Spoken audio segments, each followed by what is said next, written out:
I mean, you were in the room in 2018 in Helsinki when this happened. What do you make of the fact that Putin has now been invited to Alaska? Well, it's very gracious of Putin to come to former Russian America for this summit. This is not quite as bad it's very Trump gracious inviting the Taliban to Camp David to talk about the peace negotiations in Afghanistan, but it certainly reminds one of that. The only better place for Putin than Alaska would be if the summit were being held in Moscow.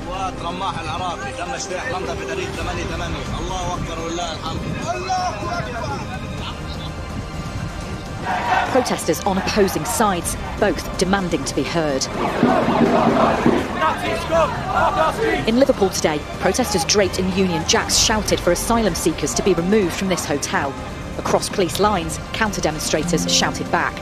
On the anti-migrant side, several women said they reject the labels usually associated with these kind of protests, saying they are mothers and grandmothers with real concerns. I don't care what their far-right slogans are. I'm just an ordinary person who is concerned about the children in our community. I'm not far-right. It's ridiculous to say such a thing.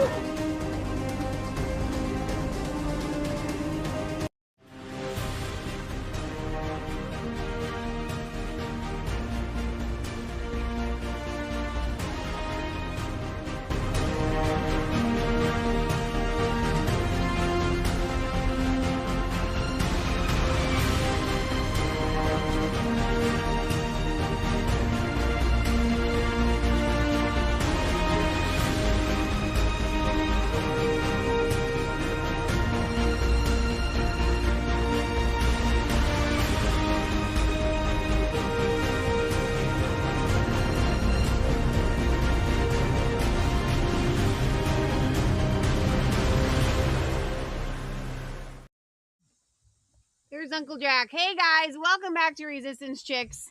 We're your hosts. I need to know on the audio, we're going to try and look at the camera today. This is the first show that we have done outside since last year. And it's for a whole host of reasons. And we are an hour late today because me trying to do it out here on the deck and my system not working. So I apologize and thank each and every single one of you for your extreme and amazing and wonderful, awesome patience. Can you hear us? How is the audio? Are you hearing the bugs as loud as I am in my ear? I'm hearing them super, super loud in my ear. The microphone is picking them up.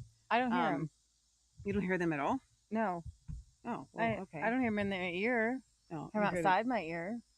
Okay, maybe that's it's outside your ear. It's not in your ear. Sound is good, maybe a little low. All right, let's see.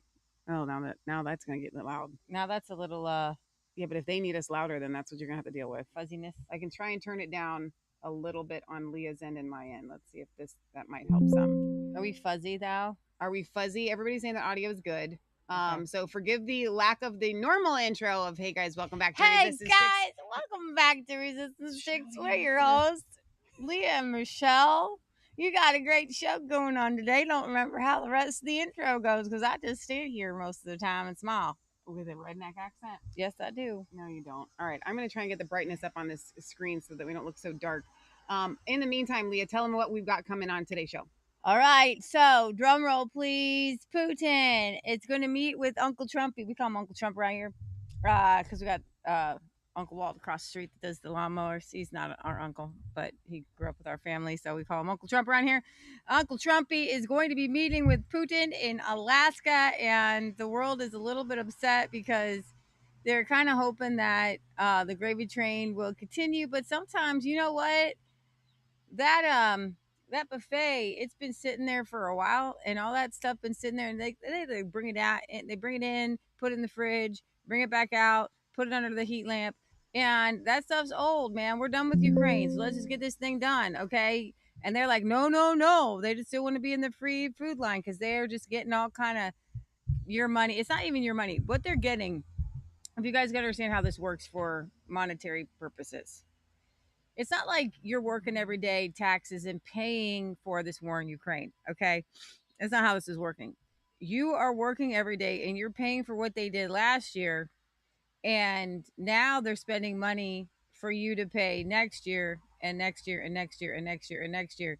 And it's through inflation. It's not through your, if it was through taxes, you would be up through the roof. All of a sudden, the government knocked on your door and said, you know what, I need 10 grand. I need 10 grand from each family this year.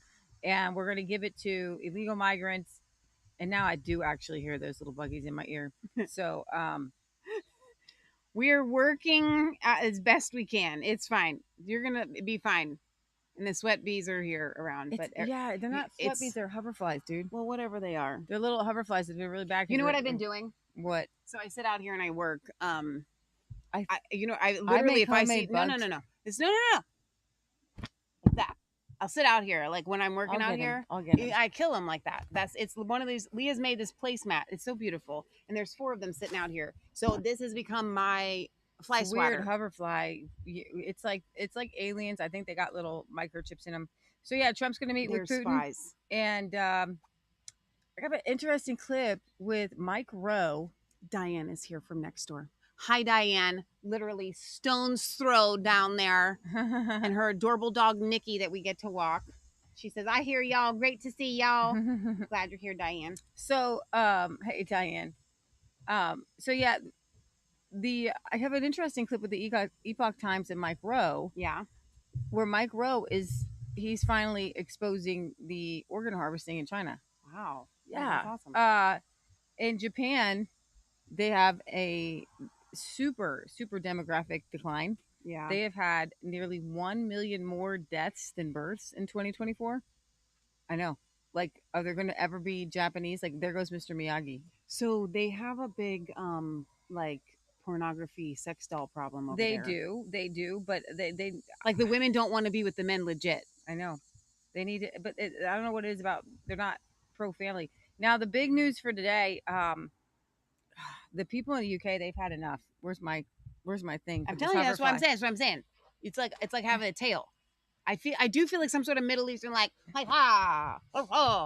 you know, like that's what I feel like. So yeah, no, like some old lady, like sitting. We should be sitting with our legs crossed, and then the flies come in and you swap them with like like that's what I feel like. It makes me feel very earthy.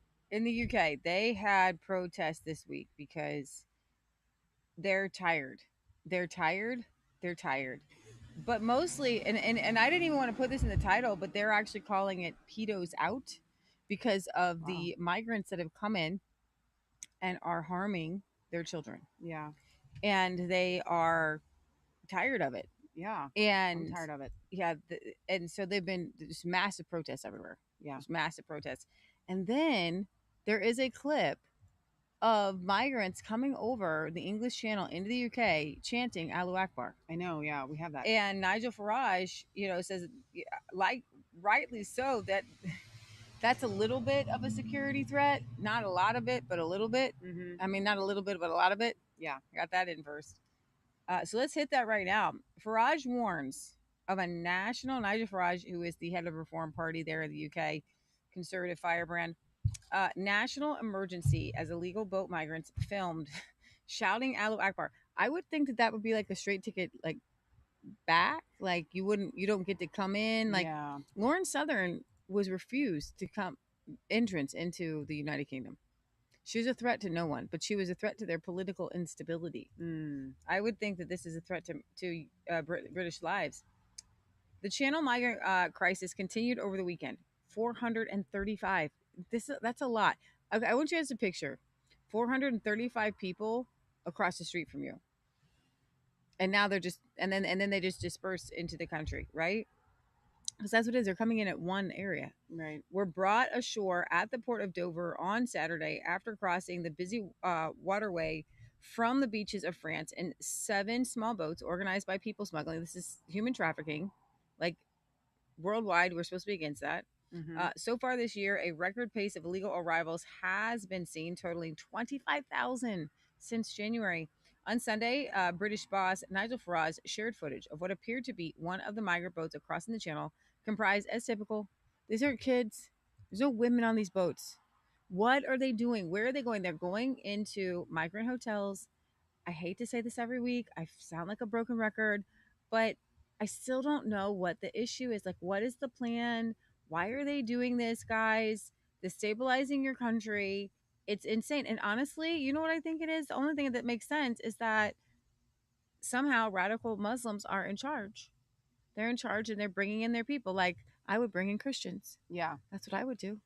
And if I were in charge, I would bring them in. And Right. I would pretend, but I wouldn't need to pretend anything because Christians that I'm bringing in are going to be calm and peaceful and Right. good citizens. Right. And you're going to want them there. Right. Right. Even if it does have a effect on the tax burden, mostly young military age males. In the footage, the illegals could be heard shouting what sounded to be Allahu Akbar.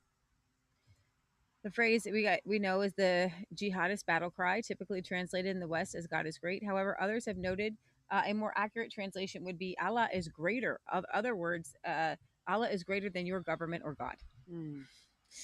You know what? Just sorry. I don't mean to be rude, but you can't come in. Okay. For now, Britain is a nominally Christian country. At least they say so on paper. These men will now be free to roam our streets thanks to British Prime Minister Keir Starmer. This is a national emergency, says Nigel Farage. It comes amid increasing anger over mass immigration, with a recent poll finding a plurality of Britons are now in favor of completely cutting off immigration altogether. Nobody, just nobody right now. Yeah. All right. And large-scale deportations, as hundreds more illegals were landing on British shores where they will inevitably claim asylum. Protests continued across the country against the hundreds of migrant hotels housing many of the illegal channel migrants, costing the taxpayer billions every year. The protests have placed a heavy emphasis on the danger posed to young girls. We know finally people are talking about the migrant molesting gangs, as you want to call them. And I guess there was demonstrations have been sparked last month after an Ethiopian migrant reportedly illegally crossed the English Channel like this, allegedly sexually assaulted a 14-year-old girl in Epping just days after landing on British soil. Just days. The latest crossings came as Prime Minister Keir Starmer's 1-in, 1-out deal with France. If we let one in, we have to take one out. That's what you're supposed to do when you buy clothes. You buy a pair of shoes, you have to get rid of a pair of shoes. You buy a shirt, you have to get rid of a shirt. In which illegals are returned to France in exchange for Britain accepting more asylum seekers? How does that work? Why not just... that's not the one for one then. No, you take one and we send one? Like, which one? Is it a trading game? Like, this doesn't make sense. Is this just trafficking? Because I think in paper they can say we deported, but then they didn't. Right. As long as they take one in. Okay. You know what I mean? Yeah. Like, they can say we deported, but unless you see them, right, one by one, they're just going to say we did. Right. So it's a way of, I think, getting around it. Even if this did work, where's the advantage to us? This is Brexit Britain. We voted to take back our borders, not to accept a deal given to us by the French president. It's a way of nobody crosses the English Channel illegally. Even if it should ever be given a refugee status, they should not be able to remain. They should be deported.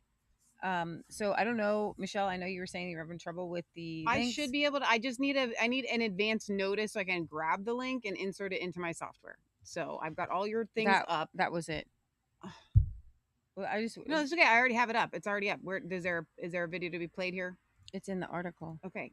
That's fine then. But that wasn't the one you shut it down. No, it's right here. Okay. Yeah, this is the one where they're shouting at Luwak. قوات رماح العراقي تم اجتياح لندن بتاريخ 8/8. الله اكبر ولله الحمد. الله اكبر. محمد. So Leah, what do you think that it's fair for the left to say, well, that's just their way of saying praise God?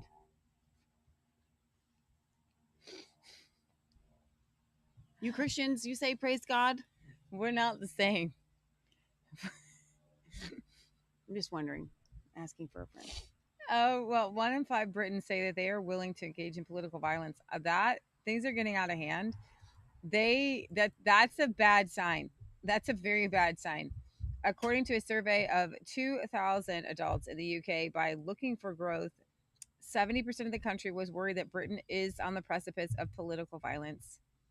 Perhaps more concerningly, 1/5 of respondents, 21%, said that the political violence is sometimes justified, and nearly as many, 19%, that said that they would personally be willing to engage in political violence if the state of the country continues to worsen. The survey found supporters of Nigel Farage's Reform UK party were the most likely to agree. That comes as no surprise.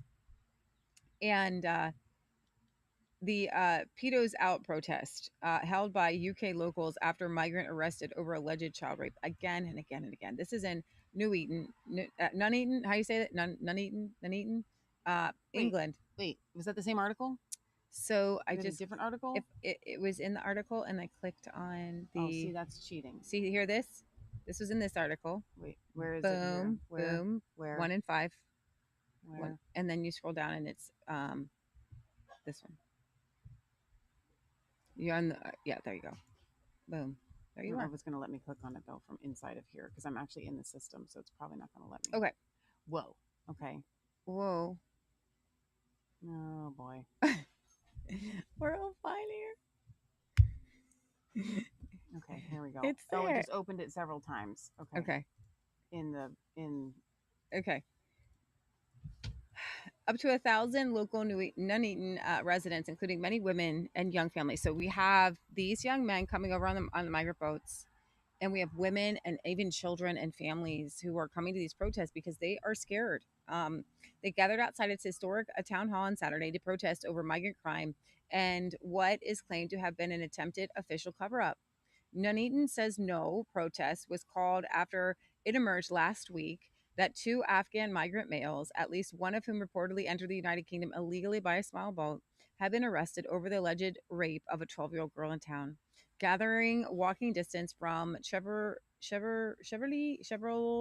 Street, where the child rape is alleged, to have taken place last month, speakers addressed the crowd, and attendees carried placards bearing messages including "Stand up for women and girls. What about our girls? Human rights to safety and asylum-seeking pedos out." Nuneaton is considered to be a bellwether of British politics. The way the town votes has generally reflected nationwide swings in the country. While the UK had a Tory government, that was the kind of conservative government, Nuneaton had a conservative member of parliament. Now, the Tories were the Liberals, sorry. Yeah. Sorry, I got it mixed up. No. It says Tory. No, the Nuneaton had a conservative member. Well, now Labour are in, and it has a Labour. Oh, okay. You read that. While the UK had a Tory government, Nuneaton had a conservative member of parliament. Now that Labour are in charge, it has a Labour MP. So Labour's the Liberals. I was like, wait a minute, doesn't make sense. Okay, there we go. So it swings. It's a swing county. The town's pro-Brexit result early in the night of 2016 was seen as the first clear indication that Britain had actually voted to leave the European Union. And earlier this year, there was a Reform Party tsunami, which saw Farage-backed candidates sweep Nuneaton local elections. I get goosebumps when they say that. That protests focusing on migrant crime and border control have now reached Nuneaton is an increasingly clear sign of wider feeling in the country at large. The protest was the latest in a now months-long series of demonstrations expressing concern about imported migrant crime being imported into communities through the government block booking hotels. So like what they're doing is they're just going into a whole hotel and saying, we're just going to rent. And your government is paying for this. You guys have homeless people. You have veterans. You have really poor people who need help. And they don't get a hotel. And while they're in this hotel, they get hotel services. They get food. They get a stipend. They get free electricity. It's like, it's paradise. Yeah. It's literally paradise. And it's awful. And so you'll go in and like a whole hotel now is just full of migrants who then go into the community and do God knows what. Okay. And then they're tired of it. They will buy up leases of large numbers of privately rented houses. And then what does that do? That takes those rented houses off the market for Britons. Right. Okay. In common with those other protests, the Nuneaton anti-mass migration demonstration also attracted a counter-protest. I guess migrants in, whatever. Yet the leftist counter-protest opposing the anti-child rape narrative was unusually subdued. With this journalist witnessing downcast expressions and only very limited attempts to get chants going. The counter demonstration was very short-lived because these people are there with their families, their women and children, and they have real fear. Yeah. They are really upset. And for the left and liberals to come out and you can feel it. And they're like, listen, this is not about political differences. Right. I don't care where you stand. This little girl was just abused. Mm-hmm. This is happening. What are you going to do about it? Okay, there's no amount that sucks the room out of any sort of counter protest, because how do you stand up for a child molester? How do you do that? How do you do that? It's insane. Like, it's insane. Demonstration accused the Stand Up to Racism activists in a series of chants of being apologists for our child rapists, and that hits hard. Yeah. You're just apologizing for if you are apologizing for a sexual abuse, then you are a sexual abuser. That's what they're saying. Police kept the Stand Up to Racism group surrounded until they had left the town center, while they were followed by pedos out chanting locals. That hits hard. One local resident told Breitbart News that he had turned out to stand up for the women and the children who are being attacked in our country. I don't think that there's anything. The Bible says that true religion undefiled is to take care of widows and fatherless. There is nothing in this world that is more important than the safety of women and children. Amen. Because if you are not safe to walk down your street, right, as a child or as a woman, you don't have a society, you don't have a job, you don't have anything. Doesn't matter if you eat, doesn't matter if you breathe, doesn't matter if you have shelter. If you are not safe as a woman or a child, society has completely fallen. Nothing else matters. Right. And these men are like, listen, nothing else matters. Everything else we can discuss, we can debate, we can do all the things. But if children and women are not safe, society has collapsed. It's done, right? So they want to take their country back. And I was horrified for the little lady and her family. And you hear it daily with the attacks, people who have come across the channel being crude. Listen, you have a right to walk down your street, but you don't understand what it's like. If you're in Great Britain and these migrants are coming across, these young men have not been taught and not been raised with manners, with the idea that you protect women and children. No, unfortunately, a good majority of them, many of them, are very young. Yeah. They're teens, they're early 20s, and they haven't been taught. They have not been taught to be good Christian men. Okay? And they do not see this society as something that they are here to build. Okay? But they're here to take. And unfortunately, that is the case. People who have come across the channel being crude, and if you want to come here and blend in, do as the English do. Wear your best, be nice, talk to people. Like, that's not what it is. I'm glad it went peacefully today, and that's why I'm here. I've got grandchildren, and it's important for future generations. There was a 12-year-old girl who got attacked, and her life has changed forever, and this has to stop. Here's the thing. I'm sorry, asylum seekers or whatever you think you are, and I know that they're calling you to come up, but if one is doing this, nobody's coming in. Yeah, exactly. Nobody's coming in, because guess what? One little British girl is not worth sacrificing for your safety or for your better life. Because you're coming over here, and guess what? You know what they don't look like? Emaciated. They're healthy. Yeah. They have been fed. Yeah. They have food. They're okay. They're alive, right? So you don't get to come here on the backs of British hard workers. And if one little girl is hurt, that's it. Yeah. Okay? Stating the UK was suffering from having a human rights lawyer in charge, the Nuneaton local said the country needed strong leadership. He said, it's just a shame we haven't got a great man in charge like Mr. Trump. We need Mr. Trump in charge over here, to be honest with you. I'm glad he got in America, because without it, there'd be no future. Ultimately, he says, this country is being torn to pieces, and we're not being listened to. Breitbart News reported at the time the arrest of the two migrant males in Nuneaton over the alleged kidnapping, strangulation, and rape.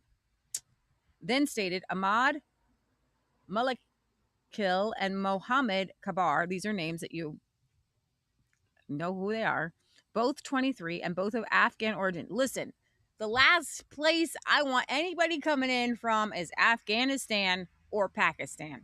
Okay? And you know why. Denied the charges when they appeared in court. Of course they did. They are being held in custody pending their next date. Here's the thing. These guys aren't even cold and calculated, because they don't even think that they're going to be arrested. They're not even planning to try to hide right. They just act out. That's pure chaos. Yeah.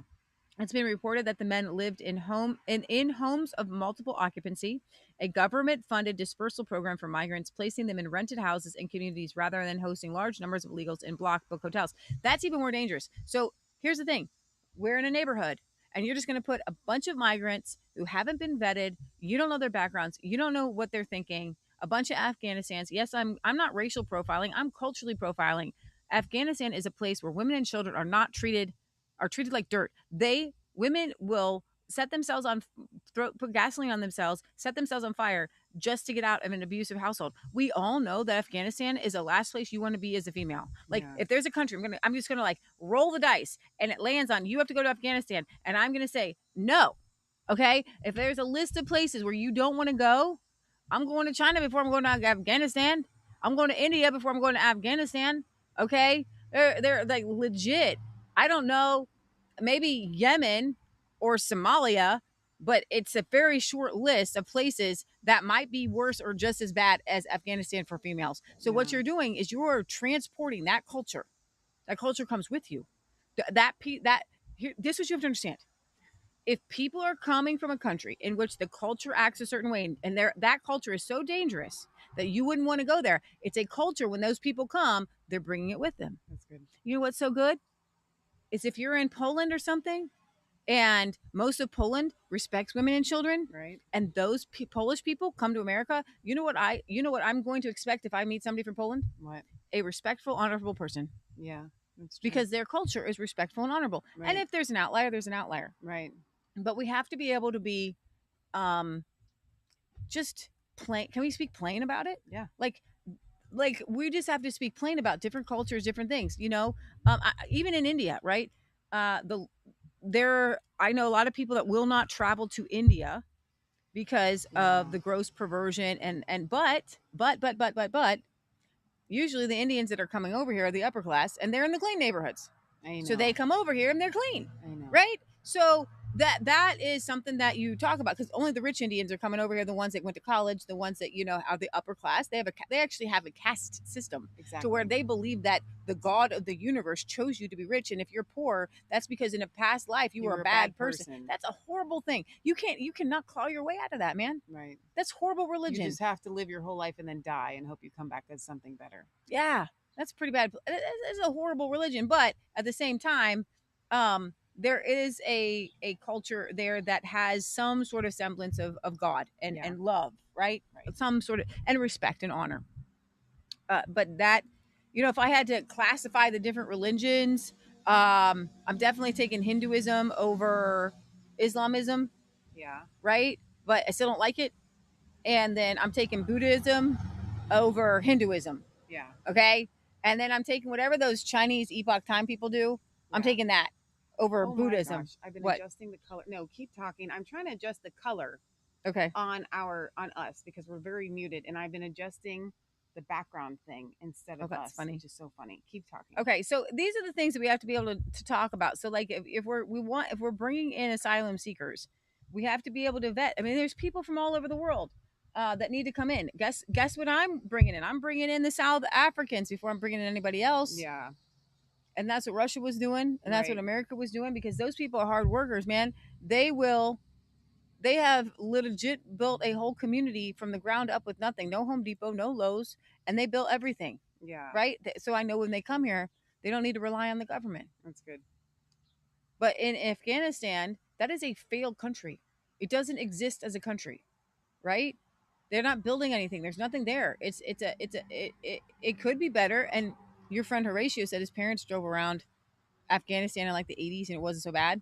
And it was actually better. I don't remember him saying that, but I believe in a like a VW Bug or something. Okay. Yeah, and he said it wasn't bad. Like Afghanis it wasn't bad in like the 80s and 90s. But all right. So Michelle, I know you have to copy things to get them over. Let's go over here to the Sky News clip here we played at the beginning of the show. It feels the one to the left that's the one that we'll want to play. This works. I don't know about grabbing a YouTube, so we'll find out. It's gonna be great. We have to. It was a workaround that I did last minute, so we're gonna see if the workaround. Stop! I don't want you to click on it. If the workaround works, it's gonna work.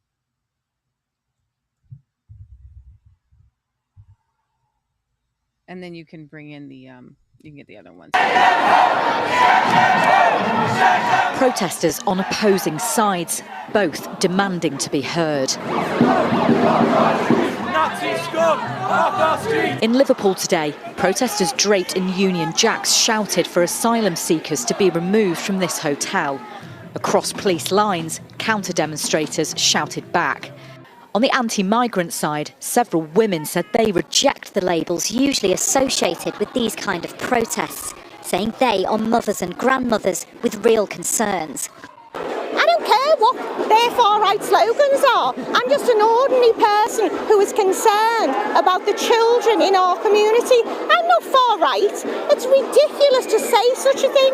Do you identify with the far-right? Because we can hear now shouts of, hey, Tommy, Tommy. Do you know what? I'm 72. I'm not a racist. But what about the people around? I don't think they're racist. We prefer to call ourselves patriots. On one side, the organisers say this is a peaceful protest focused on protecting women and children. But the other side, the counter-demonstrators say this is a protest organised by the far right and they're here to stop fascism. People are turning up to try and kick people out of the housing and accommodation. You know, that is not Liverpool. We are a welcoming city. A lot of what these guys are turning up to protest against today down there, it's all fueled with misinformation and lies. I think they're being manipulated. In Nuneaton, protesters gathered after two men were charged with the rape of a 12-year-old girl. Claims the men were Afghan asylum seekers led some to allege the authorities were hiding their immigration status. They have done no risk assessment to the existing people in those communities. It's always the poorest communities. And if women don't stand up, right, because what annoys me is that I'll be labelled as a far-right Nazi bigot. I've been left-wing all my life, yeah? And I'm not far-right, I'm just right. And we have to protect women and girls. Around 20 similar protests took place across the country. Although many were peaceful, some areas saw demonstrators scuffle with police. With arrests on Friday night in London and Epping after bottles were thrown at officers. Despite pockets of aggression, those organising these protests say their side now represents a wide range of voices, and they won't stop until they're heard. Katie Barnfield, Sky News in Liverpool. Michelle, go ahead while we discuss that, and you can get this other one queued up. But that I like what she said. I'm not far right. I'm just right. And these are the left kind of labor strongholds that we have here. Similarly in America, and what you would say some of the mining towns, yeah, some of the deep blue places in like Pennsylvania that were unions, and the left has abandoned them in favor of the LGBTQI nonsense. And go and when you have it, just let me know. I'm ready. But these people have a real fear. Watch. This is affecting them. It feels like everywhere in the UK is breaking out into protest at the moment. The scale of it is unlike anything I can remember, and we'll take a look at it in this video. But for perspective, Friday saw around 20 protests, Saturday even more, and there are more happening today. So yeah, it's huge. In fact, there are too many protests for me to keep track of or even dream of hoping to cover. And that is a good thing.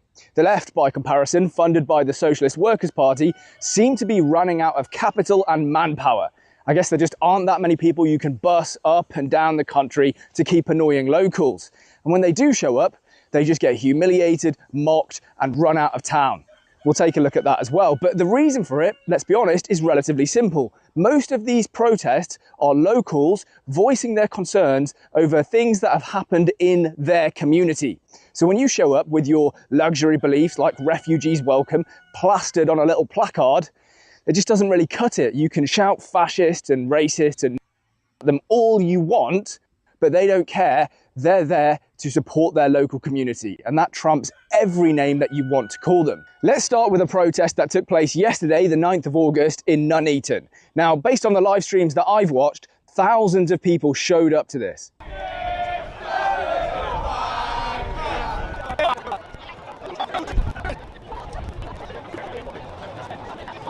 And why exactly are the fine people of Nuneaton out in protest? Well, I'll tell you, it's because two Afghan men living in the local migrant hotel that the government dumped into their community are alleged to have committed a very serious assault against a 12-year-old. Now, I'm not going to go into any more of the details of that because, well, for the purposes of YouTube, but if you Google it, it's absolutely disgusting. That's all I'll say. So you're probably imagining, well, yeah, the local community, they're not going to be too pleased by this, but surely nobody is going to come along to counter-protest, right? Enter the Reddit and 4chan crossover masterpiece, a fedora-wearing neckbeard cosplaying as a priest. 12-year-olds? No, I hate fascists. So why do you invite so me into the country? Why do you do it? You don't deserve that collar. Do you think it's acceptable the police tried to cover up? You don't deserve that collar. You don't deserve it. You don't deserve that collar, my friend. I own it, thank you. You will not. I'll take it from you, I promise you now, son. Racism. What do you stand for? What do you stand for? Absolutely nothing. Racism.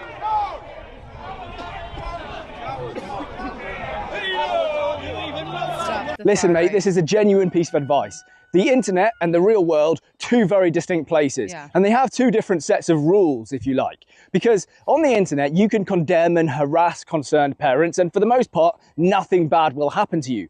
But in the real world, it just doesn't always work like that. So if you keep it up, then yeah, God help you, because one of these days you are in fact going to need Jesus. Anyway, it wasn't just Nuneaton, it was Portsmouth as well. And it wasn't just Portsmouth, it was Bournemouth. And it wasn't just Bournemouth, it was Epping. The women of Epping are leading the charge to shut down the migrant hotels. They are now sitting in the road despite the police orders. This is astonishing. And it wasn't just Epping, it was Richmond. Wow, wow, wow. And it was also Solihull.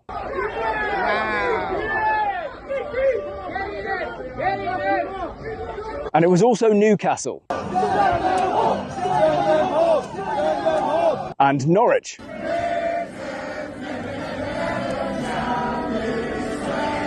And Altrincham. This is like really a lot. I think you get the point, right? I can't even talk about all of the protests because there are so many going on. And so when I see people saying, oh, that crowd looks a little bit small, you have to put it into the context of knowing that on some days there are 20 or 25 protests going on. It's huge. It is absolutely massive. And yet, how much have you heard about this on the mainstream media? How much do you think the BBC covered this?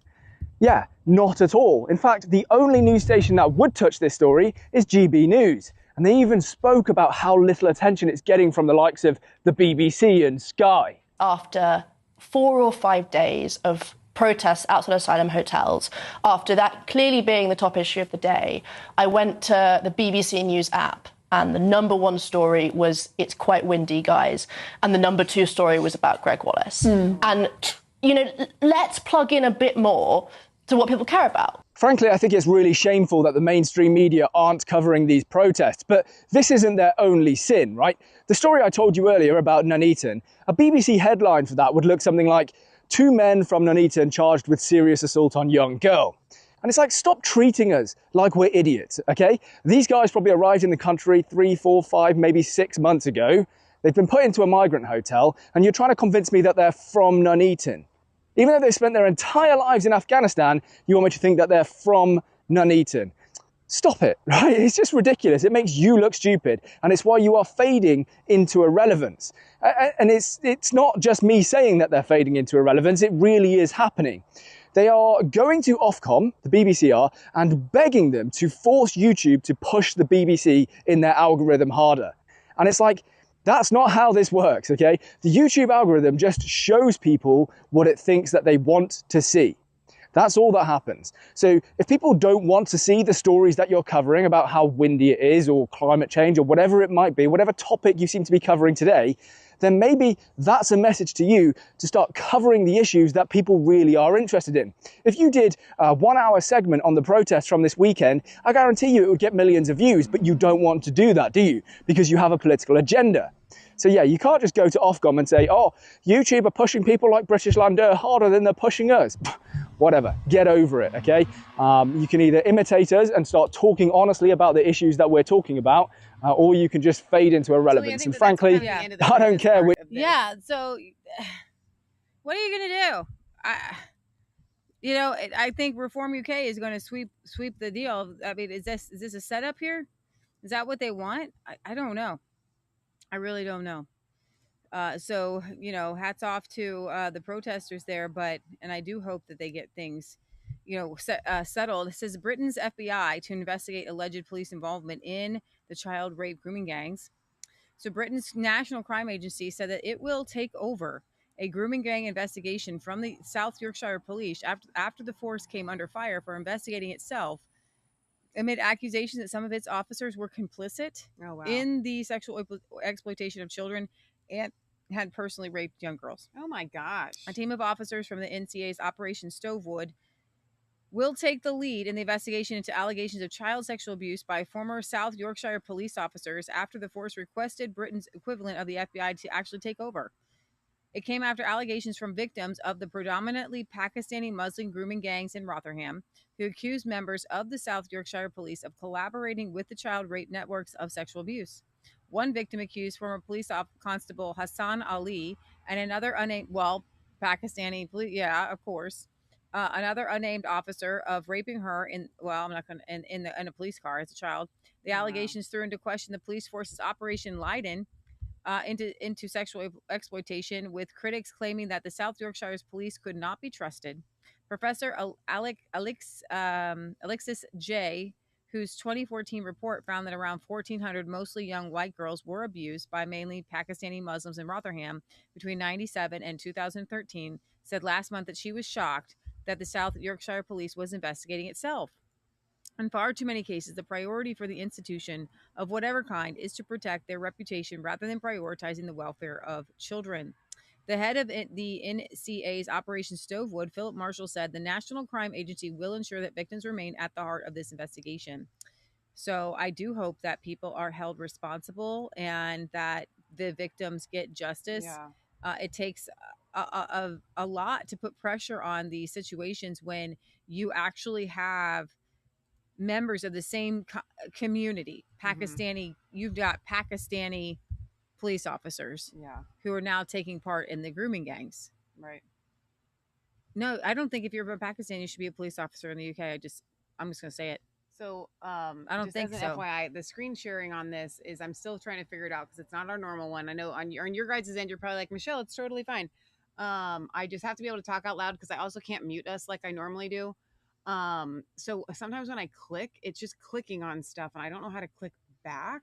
So just there's no back button. Okay. So that page, whatever I was just on, I can't get back to it. We don't need it.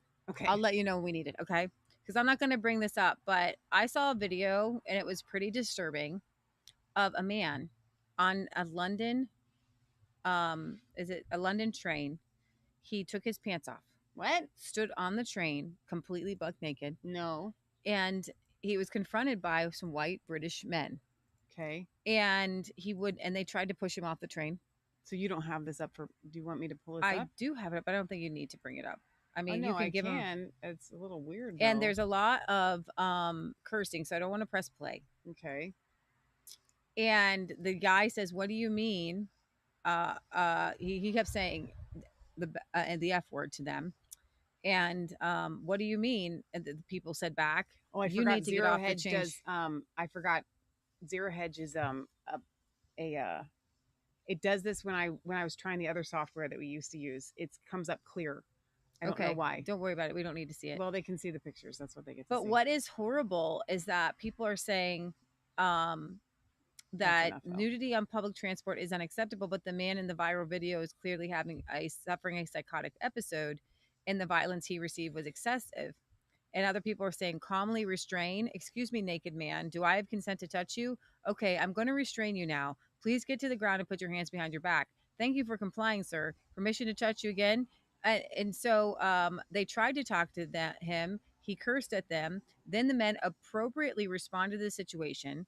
I thank God for men like these in the video. As women, we need to know our roles and know when to be quiet. The women who moved away from the situation had good judgment. So women got up and moved away from the situation, and they were bright British men and who came into the situation and tried to subdue this man because he was now a threat. He was now a threat to women and children on this train. Okay. And the government is now coming forward and investigating the men who tried to subdue this guy. And that's what kind of happened in the United States with that one crazy guy who was wanting to attack everybody on the train there. Right. So it's mental health, everything wrong with our society. Great to see people actually taking a stand, protecting the rest of the passengers. More of this needs to start happening instead of being tolerated and allowed. He obviously had mental health issues, but they did the right thing by subduing him so that he didn't escalate into worse behavior, especially because there were kids on the train. And the headlines are tube passengers attack naked man who exposed himself in front of children. They attacked him. They defended. You know, there's a huge difference between attack and defend. Yeah. They defended women and children from somebody who was attacking women and children with his nakedness. He was just sitting there with headphones on, buck naked. And then he was cursing in a violent way. So you don't know where that was going to go. Can I say something that may shock some people? I know when I do this, Leah goes, Michelle, don't do it. This is going to bother you. No, I'm not going to say it then. Indecent exposure should be tolerated. Then is that your inference? Think not. So if you want to expose yourself in front of women and children, just blame it on a mental health.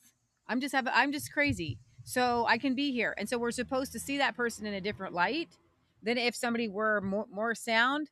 I think we all know when somebody's having like a drug overdose and they're just like accidentally naked or running around like kind of accidentally naked. But even then, they're a danger to society and have to be subdued. I'm going to say it. Oh dear. No. Maybe don't. Maybe don't. I am going to say it. This is shocking. This actually goes to the conversation that you had with Mark Baker the other day. Oh gosh. You all may find this absolutely shocking, especially given the last episodes that we have done.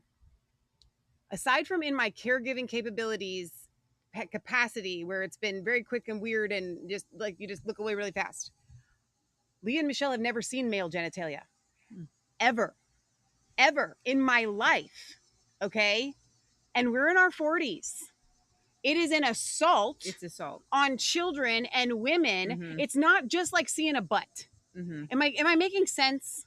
Like, it's an assault. A child has a right to go until they get married without having ever seen the genitalia of another gender. You would need or another person at all. You would panic as a man if a child were around a naked because man. What I'm saying is it is an assault. It is. You every child has the right to have that innocence protected. That's good. Okay. And so that's why I'm just like, I know it sounds weird to say, but I want to we need to re-normalize innocence. Yeah. And protecting innocence, and no matter what. No matter what. I'm sorry.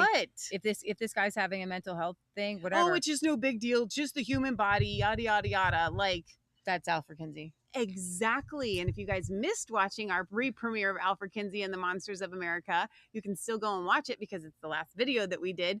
We did not do it on YouTube, either YouTube's, because we were, copyright issues and stuff like that. But I highly recommend it. I don't know. It seemed like a lot of the comments were, oh my gosh, oh my gosh, oh my gosh. But a lot of incredulity, a lot of anger. This is all really awful. And the reason why I bring that up is, yes, it is terrible. All this stuff. It's not so much that you can't watch it. It's not kid friendly, by the way. But I guess I want to emphasize that you think you know and you don't know. And that's why we did the documentary. How did we get You don't know. How did we get to the place? The whole point of this documentary was to show you, how do we get to the place where they're cutting kids' genitals off? Right. What is the genderbread ban? Where did it come from? Right. So Spanish Town bans Muslim festivals and public spaces as anti-Islamification movement gains momentum. So this is actually pretty bold in Spain. So the Islamification of the West continues unchecked. Millions of third worlders have been funneled into Western nations, especially France and Spain and Ireland and England and Germany. Globalist rulers in Brussels have remained silent about the intentional invasion, while anyone voicing concerns is a racist. It comes as no surprise that Brussels' failed open borders experiment since 2015, flooding Europe with millions of migrants, asylum seekers, and refugees from countries such as Syria, Iraq, and Afghanistan, has sparked not only a deepening identity crisis in Europe, but also fueled a powerful resurgence of nationalism across the country. You move to Barcelona and your street turns into a religious parade. This is from July. The latest example comes from small Spanish towns of Humila, where the local Nationalist Party Vox enacted the country's first ban on Muslim use of public spaces, sports halls, civic centers, and for activities. I think I grabbed the wrong one. I did. Go, keep going. For activities alien to our identity unless organized by the council, effectively blocking the Eid al-Fitr and the Eid al-Ahad gatherings. The local Vox party posted on X. Thanks to Vox, the first measure to ban Islamic festivals in Spain's public places has been passed. Spain is and will forever be a land of Christian people. He says that the ban will be Can we play this? You can. So this is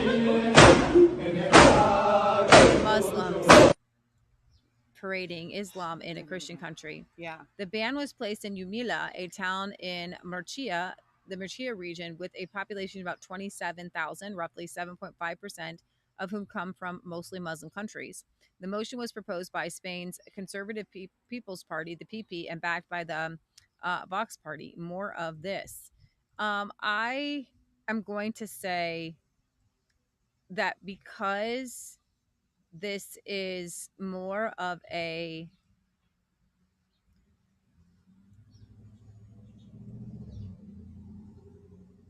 forceful type of religious invasion, and it's not about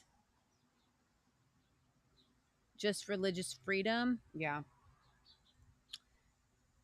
It's hard to think about having to purposefully stop people from practicing their religion.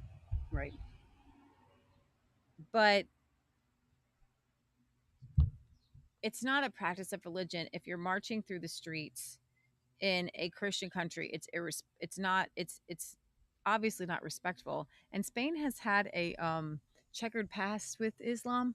Yeah. And they're trying to come back. And so it is an active religious war, you know? And so basically saying no religious war here is kind of what I see. Speaking of war. All right. So Trump has said, yo, Putin. I know. You know that place that kind of used to be a little bit Russian? It's Alaska. You want to come visit? You want to come visit me? You want to hang out? We're going to go to that place called... Couldn't go to any other place in America. Right.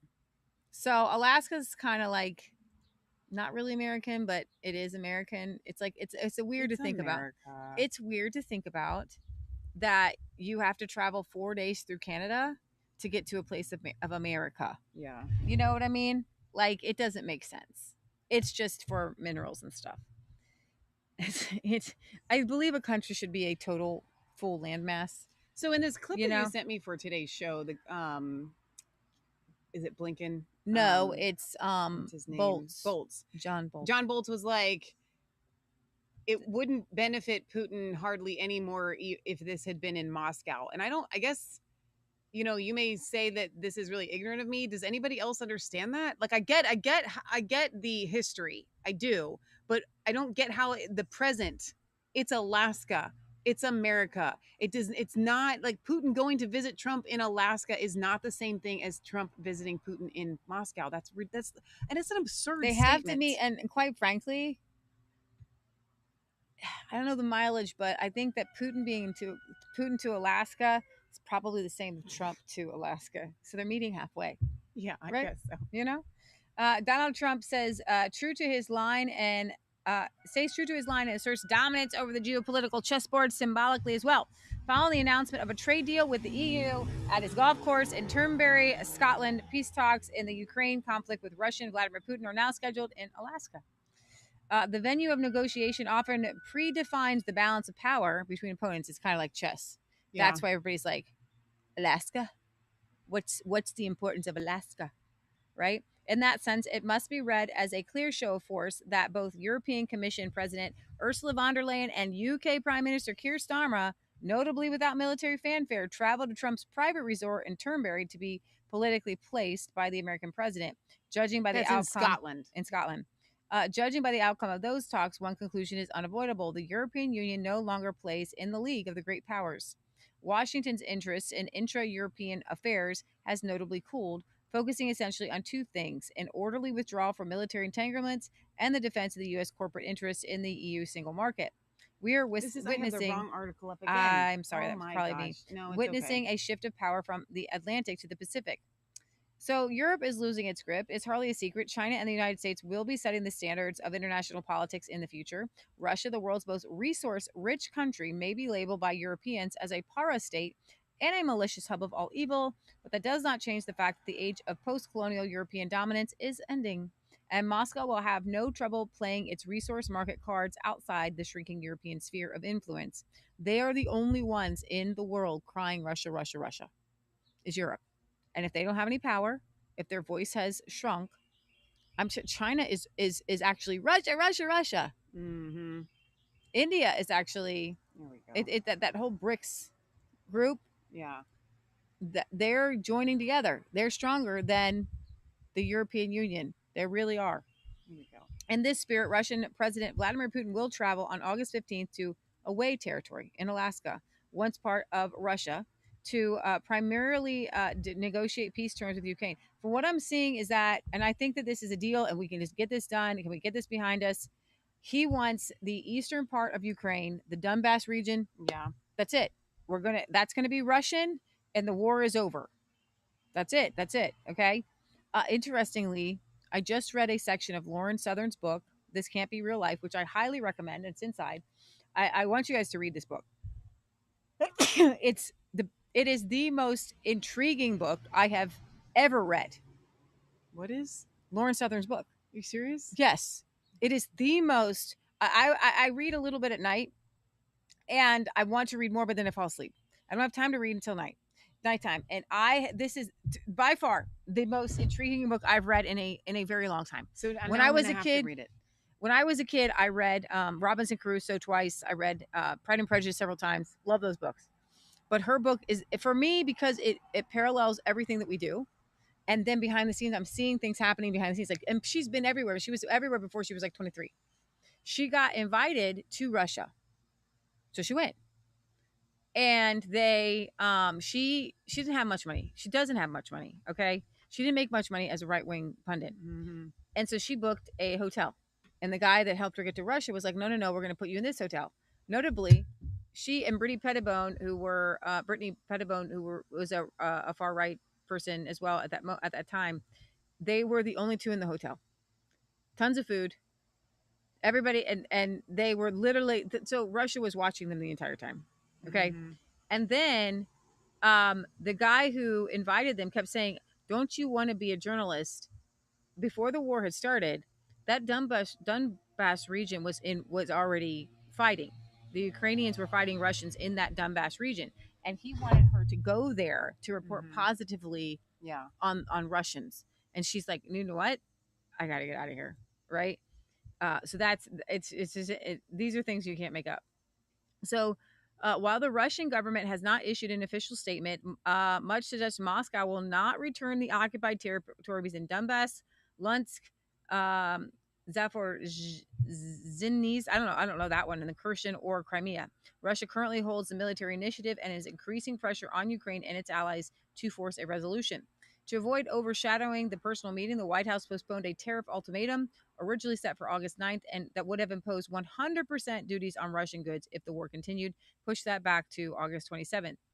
So we will have to see what unfolds in the meantime and whether potential disruptions derail this cautious rapprochement once more. One recalls the much-discussed visit of former UK Minister Boris Johnson, who 2 months after the outbreak of war acted as kind of a shadow diplomat to reject the Russian proposed peace deal. What is now on the table again, a land swap and Ukraine's exclusion from NATO, was flatly rejected back then. Hundreds of thousands of dead and wounded later, there appears to be a renewed turn towards diplomacy in light of the bleak military situation. This time, however, it is the Americans applying pressure on the warring sides. From Europe, little is heard apart from intense rearmament efforts and a declared will to remilitarize the population. Listen, Russia's not leaving those eastern territories. This has to end. If Ukraine cannot defend itself, right? It's over. Russia won. They did. I know. You know, countries have war. But why are we still funding them with Trump in office? Because Lindsey Graham's got all greedy and said, we just want Ukraine and all of its mineral resources. You know, that's what he said. Remember that? Really, he got all giddy about it. So why doesn't Trump just start just buying countries? Like, I mean, like, I feel like the money that we have given to Ukraine would be enough to actually just buy it. Just buy That's it. what he said. That's just what buy Ukraine. Like, we've already given you so much money. Like, if we had come to the table and just told the people of Ukraine, like, we're buying, I'm being facetious here, but this is what Trump would say. Like, we're just buying you. Mm-hmm. Here's this money. We now own you. Ukraine is part of the United States Federation. Like, what? Why not? Did you know that until 1867, Alaska was Russian territory, and actually before the U.S. purchased it from Tsar Alexander for $7.2 million? Isn't that interesting? I knew something like We that. bought I Alaska didn't know you from were gonna Russia. just say that exactly. I think we've already bought Ukraine. We have bought Ukraine 10 times over. We own you. Give it, pay it, fess up. Where's the title? My inflation. Give me the title. I pay every day for Ukraine. 100%. My taxes are up. My Done. insurance is up. My groceries are up because we already bought you. Now I want something in return. Okay, As an again, American we're being citizen. facetious, but still. No, actually, it's true. Here it comes. We did. We already Leah do. Faith.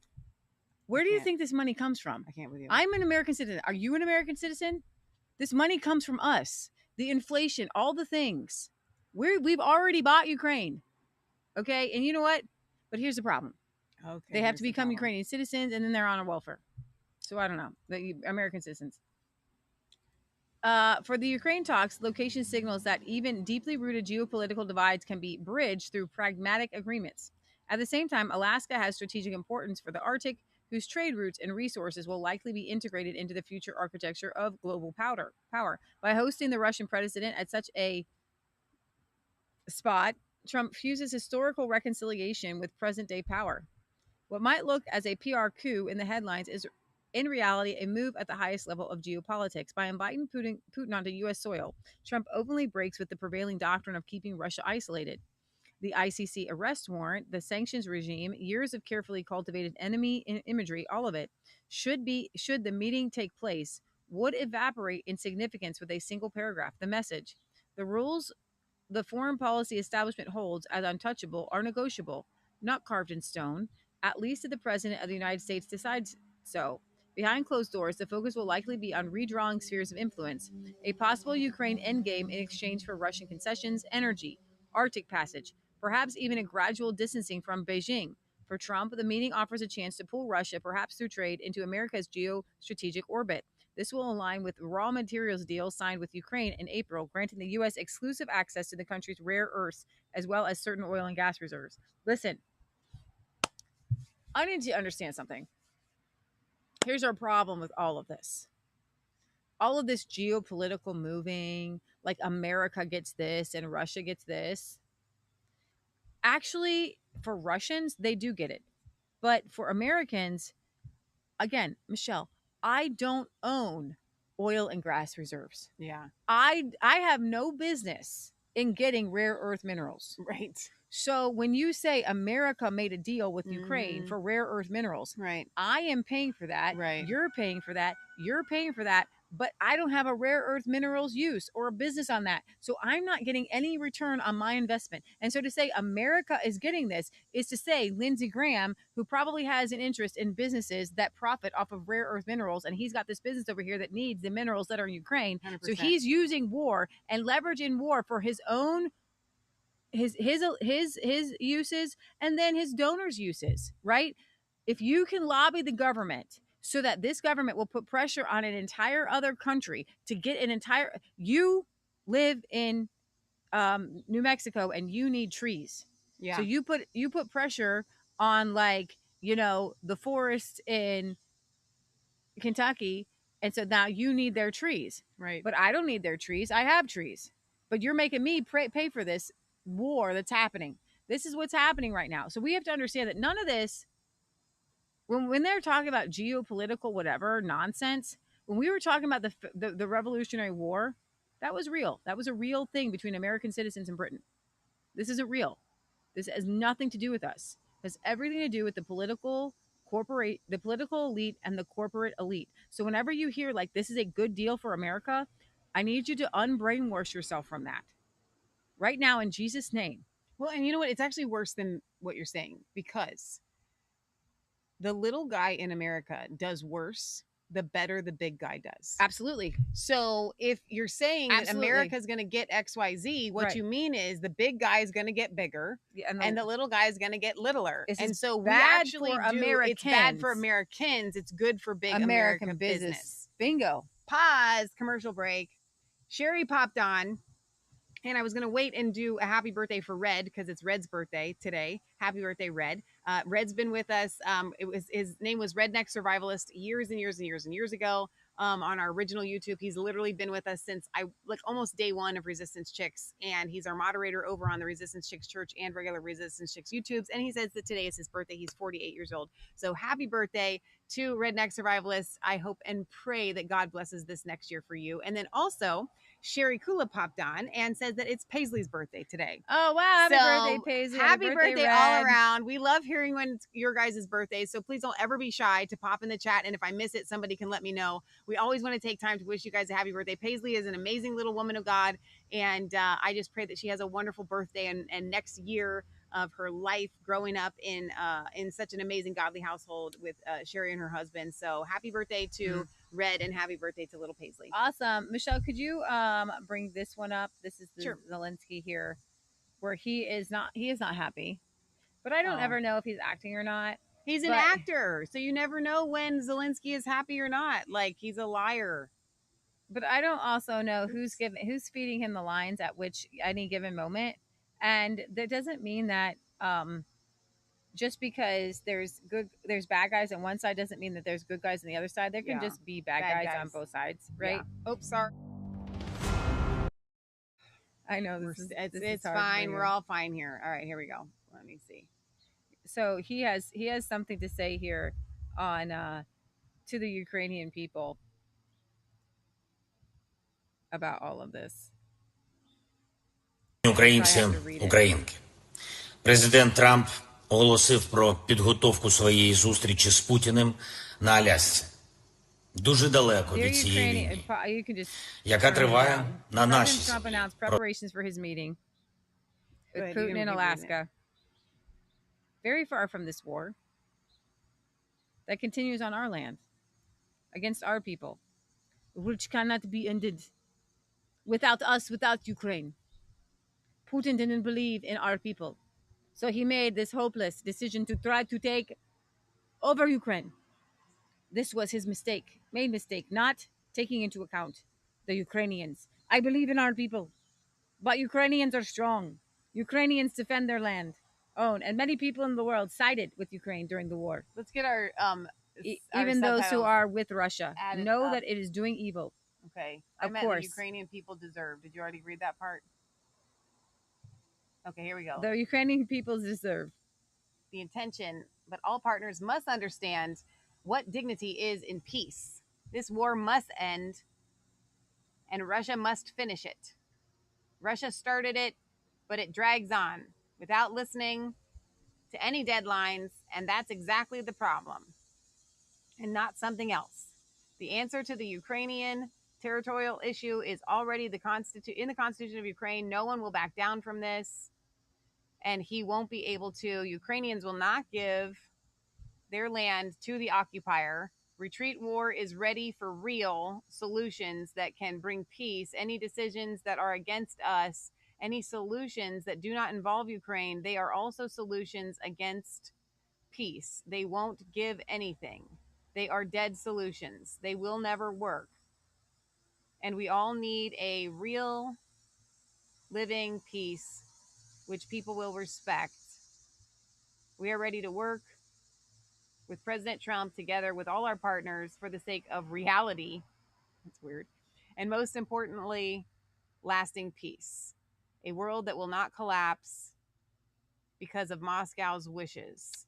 I thank all of our people. So here's a problem with that, little man. We don't have a problem with you deciding to keep fighting for yourself, but you will die. It will be the end of you.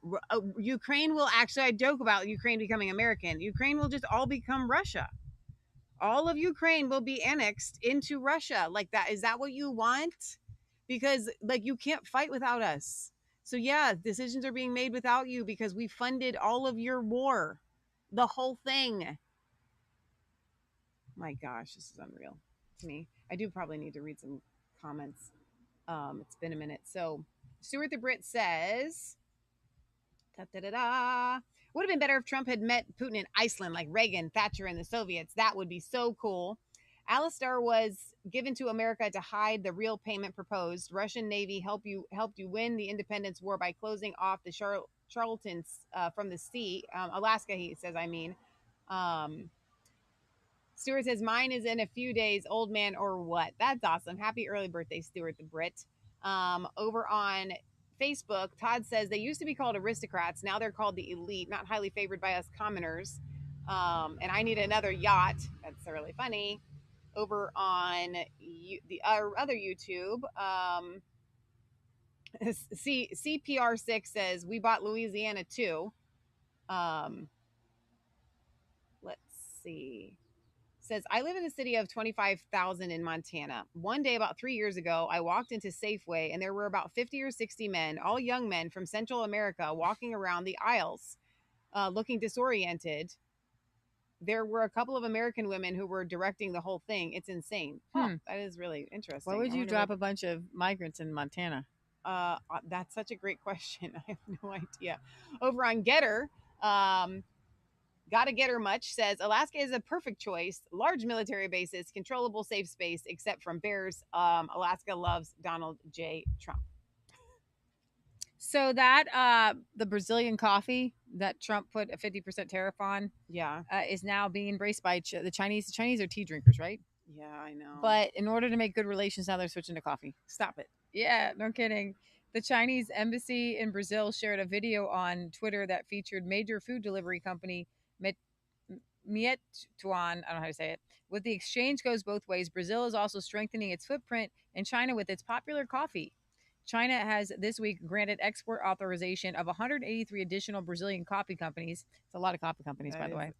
With 5-year permits, something also announced by the embassy. The drink is becoming part of everyday life for the Chinese people, the embassy They're just proclaimed. becoming drug addicts. And then Lula said, I will call Xi Jinping. I will call Modi. I'm not calling Putin. He can't travel now, but I'm going to call many presidents.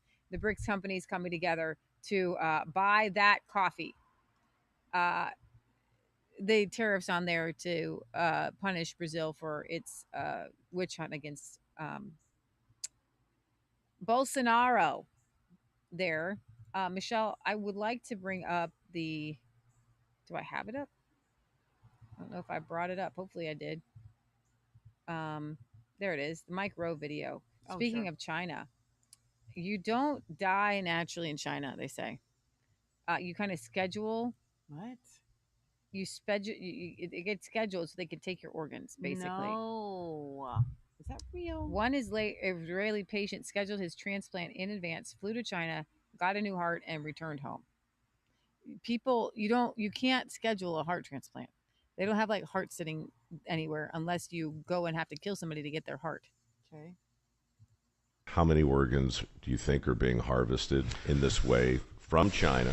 And to be clear, we're talking about a market where people can schedule a procedure in order to get their new heart, which really is the first heads up. Wait, you can't schedule that. You're on a list and you have to wait, at least over here.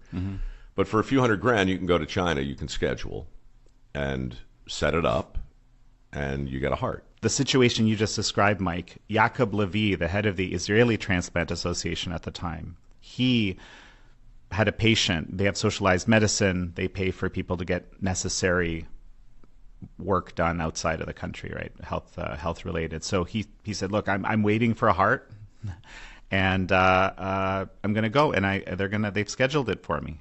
And Dr. Yaakov basically said, that's impossible. There's no ethical way that could be done. Because as you said, you can't transplant from a cadaver, but the guy goes, gets the heart, comes back, and here I am, right? And that's when Yaakov realized this is real. There's something terrible is happening. And Israel was, I think, the first country to enact legislation that in some way countered this terrible situation by saying, we're not going to pay. There's a bunch of states now that are enacting legislation like that. So here's the thing that, we're obviously totally against Jack Kevorkian and, scheduled death and all of this, right? But in my kind of sick, joking head, here's what I'm thinking to myself. It is just like China to give cheap things because you're giving the organs from somebody that's like old enough to die anyway. Like, you know what I'm saying? Like, okay, that's so Chinese of you. Like, give me the 89-year-old grandma's heart and pass it off like, oh, this is fresh 25-year-old heart. So good for you. And it came from, you know what I mean? Like, I know that was kind of probably a little bit off color, it breaks up just like the Chinese toys and the Chinese furniture. Yeah, exactly. You're not even getting anything good. It was probably really bad, but I'm just saying, like, that was that literally is my thought. Like, okay, meaning you don't die of old age. As you get older, you schedule dying so that they can harvest your organ. But like, or even let's just say you're ill, right? Then you're getting a sick heart or a sick lung or a sick kidney. You know what I mean? Yeah. Like this is so sick. It's sick all around. I just thought that was, I don't know. Yeah. Maybe I'm sick in the head, but that was my thought process. I think you're right. I think you're definitely right. So Trump is actually trying to go kinetic with his fight against the Mexican cartels, and Mexico's not really happy about it, but he wants to go into Mexico and take on the cartels in Mexico, which is kind of like a war. The New York Times reporting President Trump has issued a new directive authorizing the Department of Defense to conduct direct military operations against select Latin American drug cartels designated as the Foreign Terrorist Organizations, the FTOs. This represents a major escalation in the administration's counter-cartel posture, moving beyond law enforcement and intelligence support to offensive kinetic missions. The directive, according to people familiar with the matter, provides legal cover for potential U.S. military operations at sea and on foreign soil, bypassing the traditional law enforcement framework. It signals Trump's continued willingness to use military forces to carry out what has primarily been considered a law enforcement responsibility to curb the flow of fentanyl and other illegal drugs. The move follows the deployment of active duty and National Guard troops along the southern border, expanding surveillance. And they actually, I don't know if you guys heard of this, but Pam Bondi put out a press release that wanted a bounty on Maduro's capture to $50 million, Nicolas Maduro. So that's Venezuela's Cartel de las Solas, is supposedly run by Maduro, and they want a $50 million capture of him. We'll see where that goes. Recently, the Treasury Department accused Cartel de las Solas of providing material support for the Tren de Aragua and the Sinaloa cartel in Mexico. Both cartels have been designated as FTOs, and the Treasury said are threatening the peace and security of the United States. New York Times noted Trump's new directive appears to envision a different approach. And it looks like, you got the flow of fentanyl from China to the United States, from China from China east into Canada, U.S., and into Mexico, and then from Mexico into the United States. And it looks like the Mexican president is not having it, and she's pretty upset. So I don't know. She's in bed with the cartels, so we'll see. Honestly, there's no love lost for the Mexican cartels. If I see it as an invasion and I see it as a war, and that would be the only thing I would just kind of be like, yeah, your cartels are a military front attacking the United States. Why haven't we gone to war with them before over this? We should have already gone to war. You've already killed enough Americans. You're smuggling people in. All right, let's go to Japan. This is crazy. Japan saw nearly 1 more million deaths than births in 2024. Yeah. That is the country's steepest single-year population decline since the government surveys began 6 decades ago. Babies are so rare that if you walk through with a baby, people oogle and over it. Oh, look, there's a baby, because people love babies. Yeah. Even the Japanese love babies. In 2009, Japan's population peaked at around 126.6 million, but has dropped steadily ever since. The last year, 2 records were set: a low for births and a high for deaths. just 687,689 births were recorded in 2024, the lowest since the government first started keeping track in 1968. On the other end, now here's the thing. The population is supposed to be growing. So that number should be exponential. Yeah. Right? On the other end, a whopping 1.6 million people died, bringing the total population to 120 million, according to the data. That's why you probably don't see many Japanese traveling in the world. There's just not many of them. The ever-growing national crisis pushed the Japanese government to promote family-oriented policies, including free childcare, expanded access to healthcare, and shorter work weeks, in part to help free up time for procreation. I don't think that's what it is. I don't think it's freeing up time for procreation. I don't think that it's time. It doesn't take a lot of time. Even with mass incentives, the birth rate continues to drop while more foreign residents seek to make Japan their new home. In 2024, the number of foreigners living in Japan rose by 10% to a high of 3.6 million people. The heightened presence of foreign residents combined with the shrinking native people spurred increased reports of xenophobia, racism, and discrimination against newcomers. The cycle, in part, is also worsened by Japan's elderly, who make up about 30% of the entire population. They actually live long. That's one of the things about the Japanese. They're like, this is so great to be Japanese. They live really long lives. They're super healthy. And then a slim pool of youth and childbearing adults. Japan's working age population, falling between 16 and 64 years old, only makes up 59% of the population, a whole 6 points lower than the global average. Between 2023 and 2060, the OECD estimates that the working age population will dwindle by 31%. Regardless of how many patches the Japanese government tries to propose, there's no overnight fix to the birth rates, and it will take additional decades for the population to bounce back. The government concluded that immigration may be its only solution. Oh, wow. From where? Models proposed by the Japanese government, last updated in 2023, estimate the nationwide population will drop 30% by 2070, but is expected to slow down slightly, mainly due to the increase of international migration. In 2020, Japan announced its plans to fund artificial intelligence matchmaking systems to help hitch singles looking for love and hasten engagements and patch the sinking birth rate. So let's put this in perspective. When you have a technology-based society and not an agricultural-based society, and women don't need men and men don't need women, and they've got a lot of weird sexual things for men to get their sexual outlet out with all that anime. Honestly, I'm blaming it all on Japanese anime. It comes over, and what's interesting is that there's a lot of American boys and men, especially who were born in like the 90s, 80s and 90s, who get addicted to like this Japanese anime. So it's a lot of it's pornographic. Most of it is all pornographic. And so, but also, I don't know if you've seen those, and you have, but I don't know if you guys have seen them. These Japanese game shows that are all sexual. So like envision The Price is Right. Okay. And you've got people come on down from the audience, and you've got a bunch of Japanese people, and it looks totally like a legit game show. And then all of a sudden there's like comments about like, sexual, all sorts of like sexual things. Never seen You have not seen this. It's on mainstream Japanese like television. Okay. And so they have this, unfortunately, incredibly perverse society. So what that does is it makes it so that people don't really want to have, relations. And Lee and I were just talking about this, and this goes again to what I was referring to earlier. I can't tell this story because I don't want to dox the person who told it, but Leah was talking to a very manly man the other day who we know, and you guys would too if we said their name, and was saying that their wife didn't know what a certain thing was that everybody on planet Earth knows what it is. And he said, you and Michelle are like that, and I love that about you. And now granted, we know what that thing is, but like we do have this kind of innocence in our minds.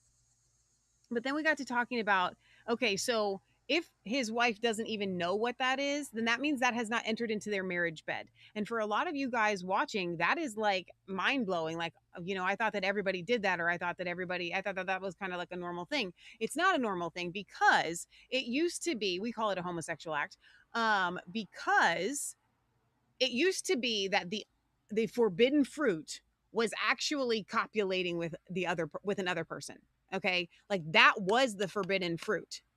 But when that's no longer the forbidden fruit, then nobody wants it. And when you just totally saturate society with all things sexual, then actually being with a person of the opposite gender doesn't do it for you. It's not that, it's just kind of like a meh, like, and that is unfortunately the mindset of homosexuality, where you have now become so depraved that it's not that let me say something that may get me kicked off of YouTube. With homosexuality, it's not that the person is not attracted to the person of the opposite gender. It's a depravity issue. It's a depravity issue, okay? And so that's what I'm looking at in Japan. Their society is so depraved that they don't desire real relationships. They just want the next sexually crazed thing. Like sex dolls, and that's the only time I'm going to say this on this show, are probably the most prevalent in Japan than all other nations. Yeah, I'm just kind of reading. It's the Japanese men are very much inclined to 2D relationships, like that fake ones on just looking at relationships and fantasy in their mind. Right. And so if you go that route, then you're not going to have children. Exactly. And they just need Jesus is really what 100%. they need. They really need to get outside. They need to start farming, right? Amen. They need to just get outside and off the computer. So back to the comment on, or the topic of the death in China and scheduled deaths. Sherry says, years ago, there was a body exhibit that rotated the museums. Yes. We had it down in Cincinnati, where it had partially and fully dissected bodies. The ones with half the body preserved and half dissected looked like young Chinese men. And that was a big, for our world viewers, it was actually a big controversy here when it came. Because of that, people are like, oh, I'm going to go see the bodies exhibit. And then, of course, people come out and say, well, we don't know that these people actually donated their bodies to science or how they died. And so Ohio Croatian says, blame is everyone. NATO, U.S., Russia, Ukraine, the free world in essence. The Ottoman Empire is certainly not a problem early this century. Barry says, Michelle, you need to check out Monty Python, Meaning of Life, Organ donation scene. It's kind of dark humor, but reminds me of what the Chinese organ story is. I know I have actually seen that. I have seen that, Barry. All right, Leah, what do you want next? Yeah, so Canadians are upset. Oh boy. Because there's a wildfire risk in certain parks. Okay. But there's no wildfires that are like actively that they're trying to keep people away from. Okay. And so these Canadians are defying bans to hike. They want to hike. They want to get out in nature. They're like, listen, I'm not going to smoke. I'm not going to start a fire. I am going to hike here. So wait a minute, it's a you really can't big hike deal. at all because there are certain areas.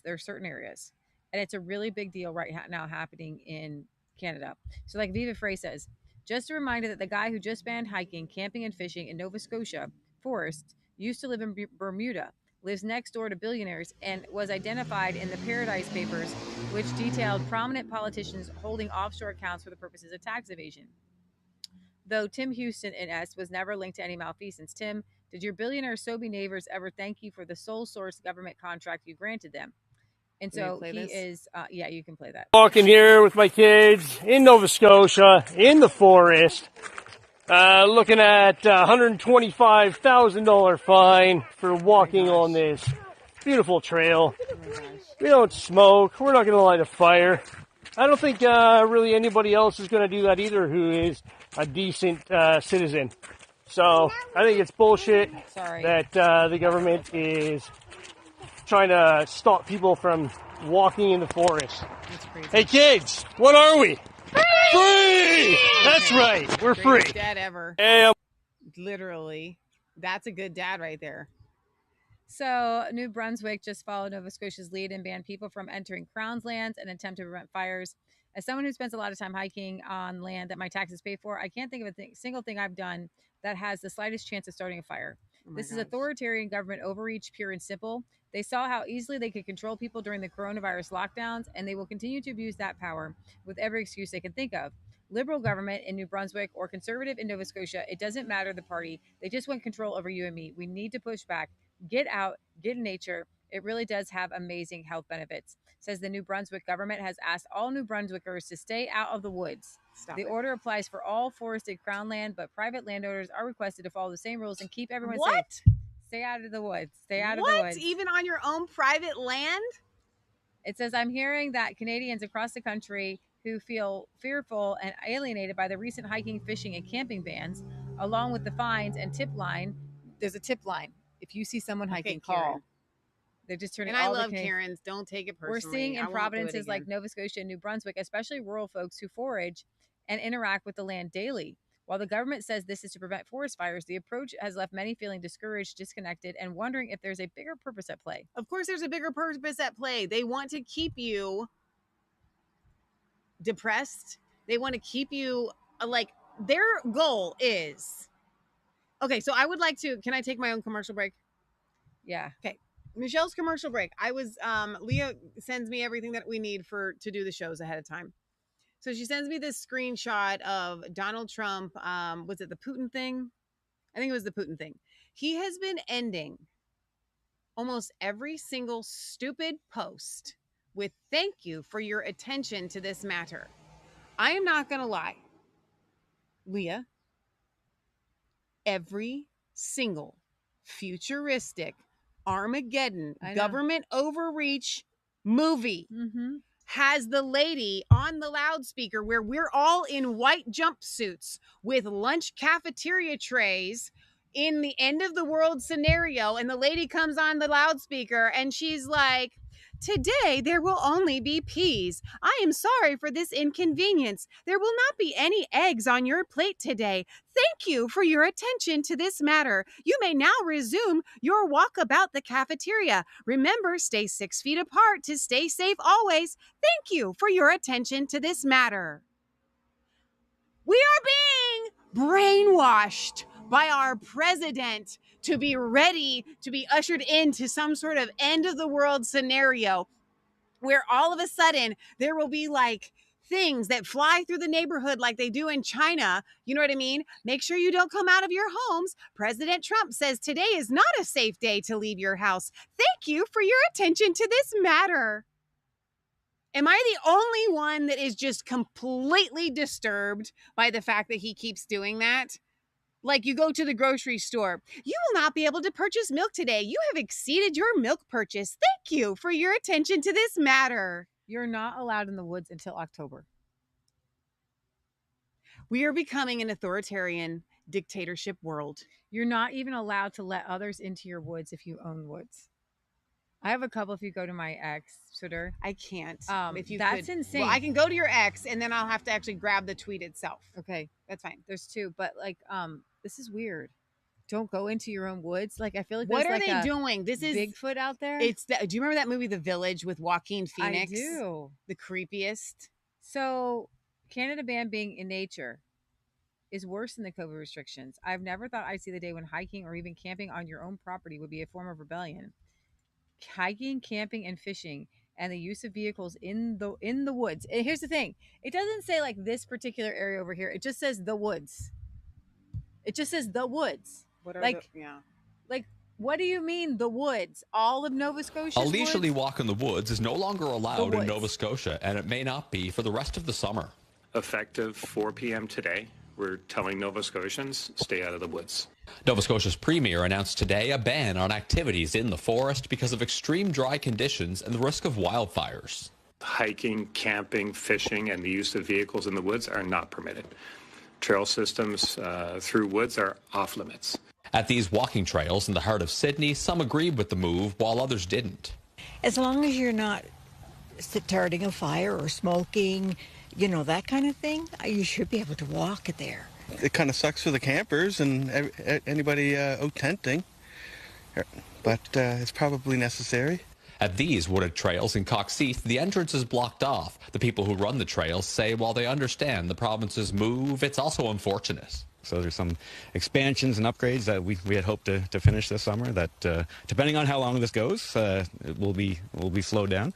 According to the province, the penalty for violators will be the same as it is for the burn ban put in last week, $25,000, though camping is allowed at registered campsites and some exceptions will be made for work in the woods. so they can get a permit to carry out their operations on Crown lands. They may need to operate at night, which can take place. The Premier says with nothing but more dry weather expected in the coming days, the move is being made now to try and avoid a major wildfire like the one outside of Halifax 2 years ago. We've had briefings from Environment Canada about the near-term forecast, and there's no significant rain in sight. As for how long this ban on being in the woods... Okay, this is weird. The fact that the measures are on private land until October 15th. Don't walk in your woods. Don't walk in your own woods. Hiking is just walking. I think Sherry's comment sums it up. She says, these people hate life, don't they? They do. They hate all things God, all things life, all things whatever. Like, they do. Barry says, if you go down to the woods today, you're in for a big surprise, as the song goes. Chris says, so the problem and the solution is to cloud seed with mRNA now. Yeah, exactly. Well, we need, are you guys ready for Wicked Psych says, I walk through my gardens and yard barefoot often. It does give a certain energy or feel. I can't explain it. Exactly. Like it's called grounding, right? So Lee and I are sitting and we're surrounded by all of these electronics, which means that we have positive ions constantly entering our body, and we, like a battery, hold on to those. Just because there's the word positive doesn't mean that they're actually good for us. They're really, really bad for us. And so what we need to be doing is we need to be outside and we need to be touching the earth so that the earth can pull that like a grounding rod right out of our system. That's what happens when you walk in the earth. But also there are several things that have been known besides grounding, by the way. Like I'm not a barefoot walker. Like I'm a big baby, so I don't like to walk barefoot. But just being out in nature, in the woods, which we are surrounded by trees out here on our back deck, does the same thing. It pulls positive ions from your body. Other things that pull positive ions from your body are sitting in front of a fire, like a literal one, not a fake one, sitting in front of a real fire and watching it pulls positive ions from your body. And the ocean. When you go and sit on the beach, this is why you want to go to the beach. It's not because you like to look at waves. It's not because you like summer weather. It's not because you like to play in the water. You are drawn to the beach because your body feels so good when that release. It's actually one of the most powerful grounding that you can do, because not only are you getting the grounding from sitting on the ocean, like the beach there, and you're touching it, and your whole body is like touching it, but then the actual waves of just being there and being surrounded by the ocean pulls those positive ions from your body. So they are literally trying to kill you and make you sick. I just tweeted out one more you can bring up. This guy was just handed a fine, $28,872 for walking in the woods. And he has a video here where he's like, here's the woods, here's the Department of Natural Resources here. And to me, I know what a drought looks like. And this isn't drought. Like, the grass is so green. It definitely has the feel that there's something else that they're like, it's some other too agenda green behind it. Yeah. for this to be drought. Right. Okay, for this to be. Hey everybody, Jeff Evely here, out in Nova Scotia on Mountain Road in Coxheath. And as you can see behind me, this is the woods. But over here, this is not the woods. This is the Department of Natural Resources, where the conservation officers work, who issue $25,000 fines for going in the woods. Not bad. I'm Jeff Evely. I called earlier. Evely? Yeah, Evely. I spoke to somebody earlier. Yeah. About the woods ban. Yep. And I understand that you guys issue $25,000 fines right now for anybody who goes in. Yep. Okay, I'm going to go in the woods over here. Yeah. I don't want to make any trouble for you guys. Okay, I took this to court the last time they did it. They said I didn't have standing because I wasn't fined, so there was no money involved. Okay. So I want to challenge this order in court, and the only way for me to do that is to get the fine. So I'm not trying to make trouble for you guys. Okay, I just want a piece of Tim Houston, and I want to be as accommodating and nice as I can be. I'm just gonna. Okay, so I'm ordering you to not. Okay. Okay. Yeah, I understand. The South Canadians are. I'm doubling the fines right now. Okay, that sounds good. That sounds good. All right. So I see what he's doing. He has to be in the woods. So the guy's asking, so he Yeah. has to be in the woods, yeah. In violation, yeah. Well, there's they're very He wants nearby. the ticket I because he thought wants to take it to instead of court. crossing the Right. road, I would just go in the back here, just for safety purposes, and you know, we can do it like that. Does somebody want to follow me out there, or? This is and you know, hilarious. Yeah, it would be good to do a witness, and if it's okay with you, I would like to record a video. If you don't want to be on camera, I can keep you off it, but I think that it's in the interest of justice that we provide a fulsome record for the court because of the precedent-centered nature of this case. Yeah, I like that. I can keep you off camera, keep your name out of it, all that stuff, whatever works for you, but... We'll be in court, so. Yep, we'll be in court, so we might as well have a fulsome record, right? But you have to go in. Good hands, it's so Yes. polite even when they're breaking the law. Sure, you want to show me where the woods is, out back here? Stop it. Or wherever you want.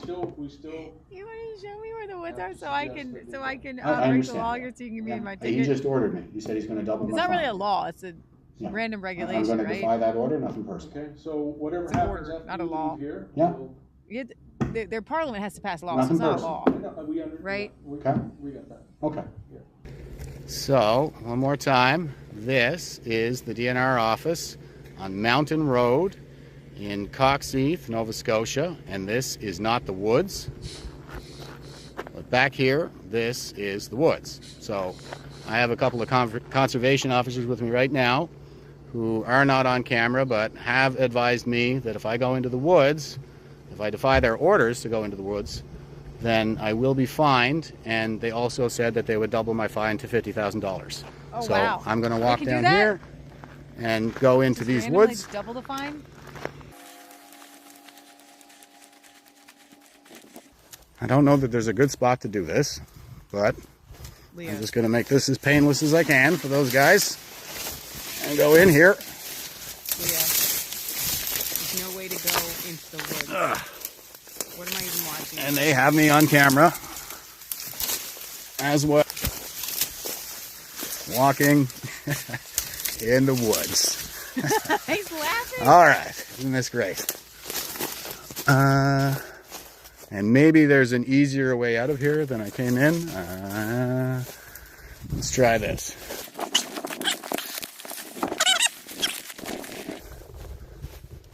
Leah. We good? Okay. Stop it.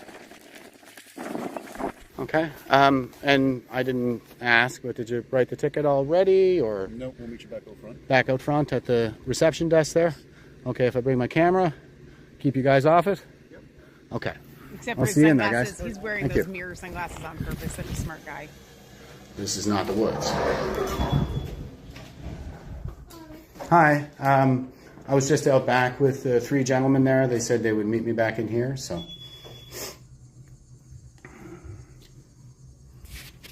She's gone to get them.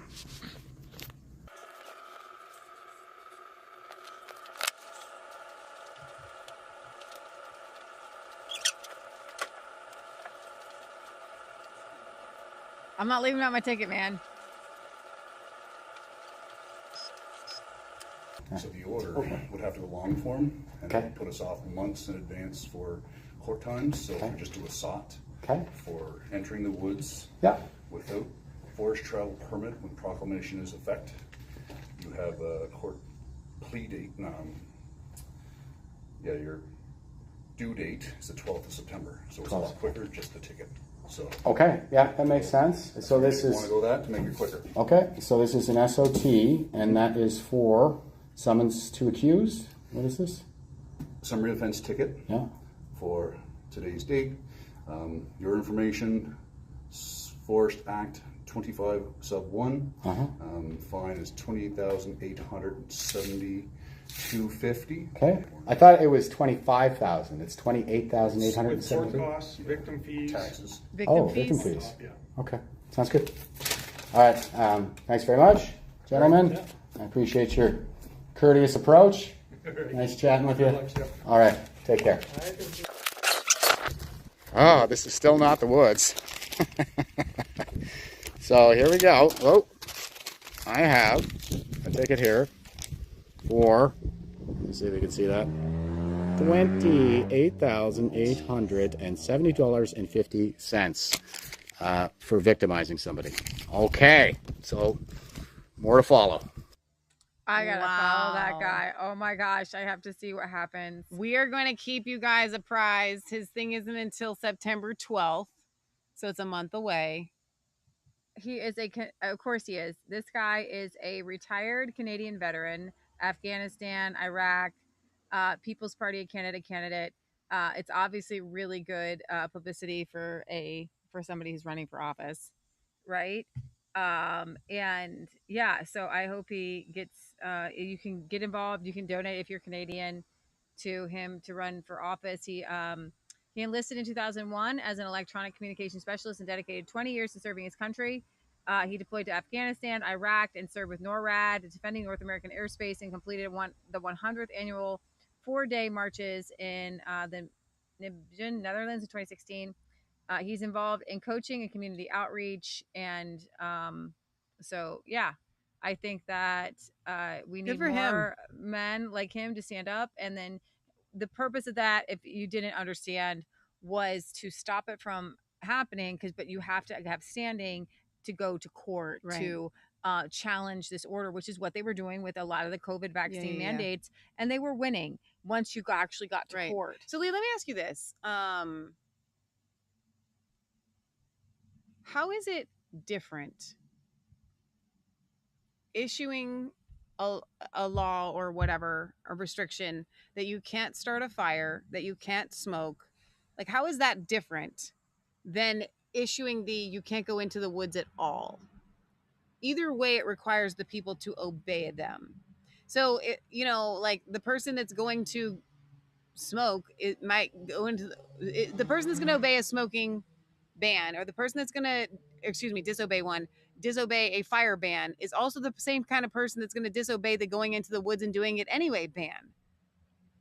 Yeah, so it was Fight the Fines with Rebel News, and I do appreciate Ezra for that, because people were, keeping their businesses open and during COVID.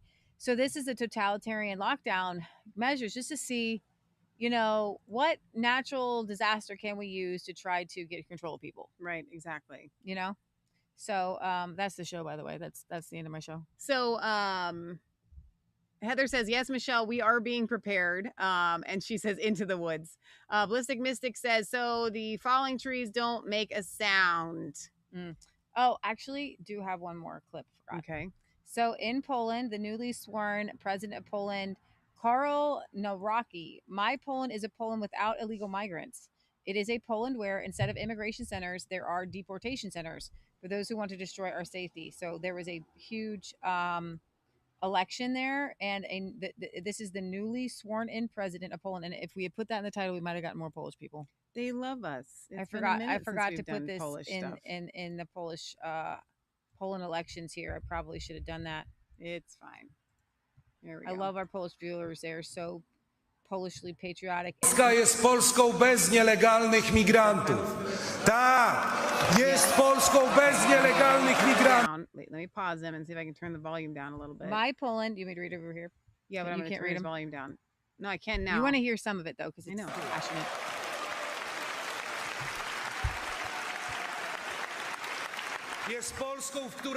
In Poland, in which instead of immigration centers, there are deportation centers for those who want to destroy.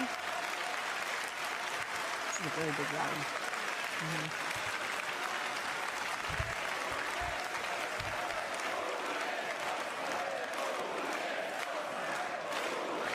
Our security. This is Poland. This is Poland.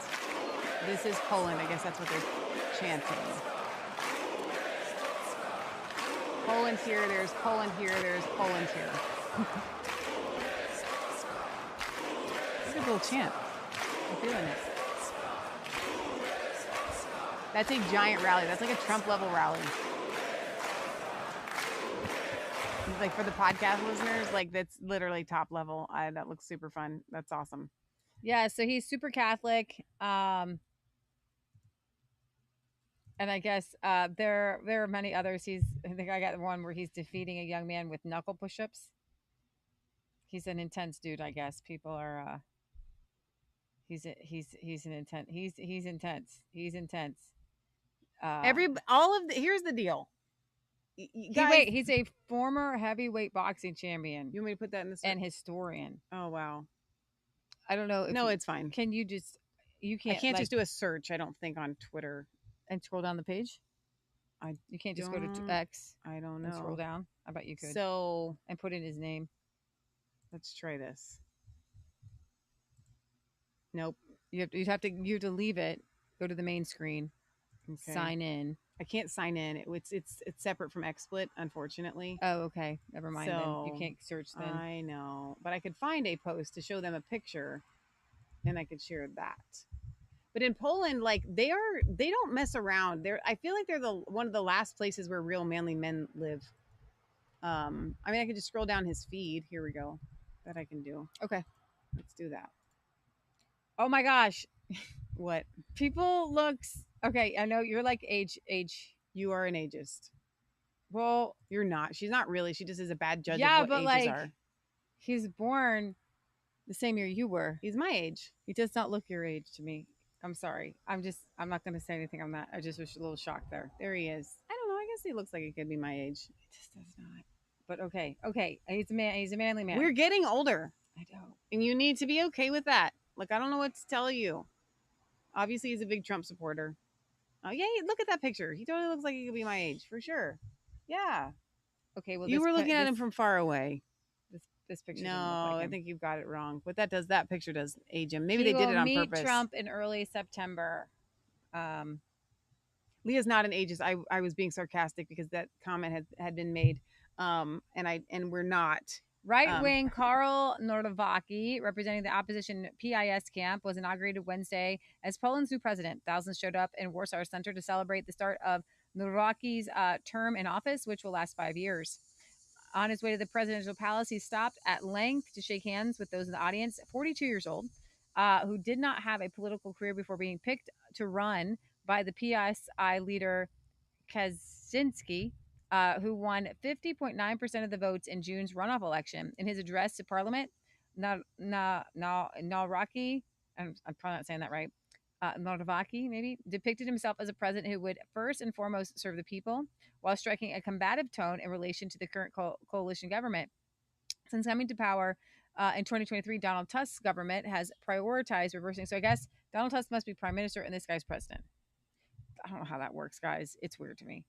Prioritized reversing many of the PIS's reforms during his 8 years in power that were widely seen as politicizing the judiciary and pursuing those it believes were guilty of overstepping the mark. They were really trying to get out communist judges, and they elected Donald Tusk. He is still conservative-esque, but he is not the PIS party that was in control. And Donald Tusk is like the Europhile, the one who loves Europe, and bringing in this guy, this former heavyweight boxer, to be your president is it says something. And honestly, I do believe the idea of what Trump is supposed to represent, a lot of these countries are actually trying to vote in. Yeah. So no, this is good for Poland, and I'm excited. And it is, again, when we talk about world news, for our world news, or for our worldwide viewers, okay, in America, our education system doesn't, even our homeschool education curriculum, I don't think it does a very good job of educating Americans as far as geopolitical happenings going on, the way that different nations run. Like, we get prime minister and like a monarchy, like we get that, like we can understand England. Okay, you guys have a prime minister and you have a king and a queen, right? Whatever. Like, that makes sense. It is very interesting to have countries that have both a president and a prime minister, like France and Poland. So it's like, okay, what is the role of each one of them? You know what I mean? And so we all look at Donald Tusk and we're like, okay, president of Poland, he's the poo-poo face. That's what we call them. Forgive me for the phrase. That's just, there's a biblical scripture for that, by the way. And yet to see on the other side of that you have this Nawrocki, whatever you say his name, come in like a Poland first super patriot guy, I'm happy for Poland. Yeah. Like genuinely, this is really, I feel like this is a good step in the right direction, because while the Polish people themselves are extremely conservative, there is, and when we used to be friends with a Polish conservative news outlet, It's Pods Praz, we used to go on their show sometimes, and they were the ones that were able to explain to us the difference between the Catholic Poles and the Protestant Poles. And they are like night and day. I mean, I didn't realize that it's almost as big of a shift as when you're looking in like Ireland, when you're looking at the Protestants versus the Catholics. It is not just a religious split, it's a political split. Yeah, a lot of times. One more to show you. This is Dominic Tarczynski talking, and you can see the illegals on the other side of their border, and they don't want these guys in. And then the next, I'll read this tweet here. Poland in 25 years saw rape decrease from 2,399 to 1,127. That's a 50% decrease. Britain saw an increase of rapes from 8,593 to 68,109, an increase of 692%. Oh my gosh. So which country is safer? Yeah, exactly. What good is your government if it doesn't protect women and children? If you need to identify what is causing rapes. Now, this is our buddy Dominic Tarczynski here. At one time, he had messaged us on Resistance Chicks. Love this guy. You can hear now. What's that? Belarus? Yeah. You can hear them. Yeah, yeah. What's that? Is it a speaker or people? No, people. They're in the groups. They communicate as well. They're very well organized. I think they are. Some of them are trained, paid, obviously. They're not just simple people. Let's say I'm from Syria. I want to go through this wall. I break through the wall. What happens to me next? You're killed. Dead. Shot. You will die like a dog. I would say to every single leftist, if you don't believe that this is war, come and see. Come and see. Whoa. Oh my gosh. What in the world, Donald? They're not making any bones about it. You go try to go into Poland, you get shot. They will kill you dead like a dog. That's, you know what? Things get around, right? So if things get around and they get back to the migrants, that you're just not going to go to Poland, because you go in, you get shot dead like a dog.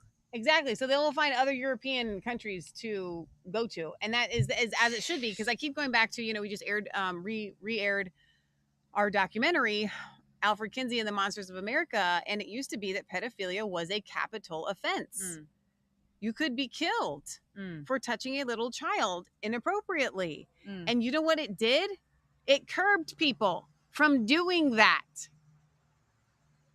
You need to have harsh punishments as a way to stop people from crime. And unfortunately, we live in a society where everybody says people are not going to be able to stop themselves from crime. And so it's just really mean of you to make the punishment harsh because they can't stop themselves. This is ridiculous. Yeah. Absolutely absurd. And yeah. Well, Sherry says they never have an explanation. We serfs have to answer questions for everything we do, but they are exempt. She says, excellent idea. Get campers to set up on the borders of the woods. Daniel Lubert, a French-Polish geoeconomics conservative rights activist, says, don't come to Poland. We are a bunch of medieval racists. If you are an illegal migrant, you will not be invisible here. You will be noticed the moment you step off the train, and every eye will follow you. You will be stopped, questioned, and searched. Your papers will be torn apart, line by line, until a reason is found to send you back. And if, for some absurd reason, you manage to say you will not find kindness, you will be tolerated the way weeds are tolerated between cracks in the pavement, left alone only until someone decides to tear them out. Every interaction will remind you you're an outsider. The way people step aside without looking at you, the way conversations end when you approach, the way no one bothers to hide their suspicion. You will not be invited in. Doors will close before you knock. Smiles will vanish before they meet your eyes. What you think is silence will be coldness. What you think is indifference will be rejection. Even in the busiest streets, you will walk alone, and that loneliness will follow you into every room, every queue, every night. The longer you stay, the heavier it will become. No, not violence, not open threats, but the slow, grinding weight of knowing that you will never be one of us, no matter how many years pass. The police will knock at night. The bureaucracy will grind you down by day. Every path will be blocked, every request denied, every chance stolen. You will count the days until you leave, and no one here will notice when you're gone. We have resisted many invaders, and we have broken several empires. We don't care about you. The Polish hussars are on the rise. They ain't messing around. Okay, they mean business. That is a very intense statement to release, because they want to protect their women and children. They want their kids to roam free. And I like how he said, you know, that these eyes will not stop looking at you with suspicion. Right? And it's not that they wouldn't have had to issue a statement like that for vacationers, right? For legal migrants, like that. They're not saying that to like, okay, if some Polish girl marries some, you know, whatever guy, like prior to this, that wouldn't be a big deal. That's a village in Poland. I'll have to retweet it. You can show them this. I don't know. I didn't know people live like this. So they have a village in Poland where I guess everybody has a big backyard. Either that or it's just like acreage of grass on purpose, or like farmland or whatever.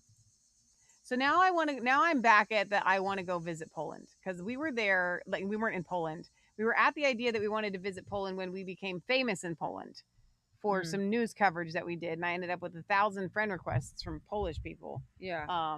Because we were on their news, their national news.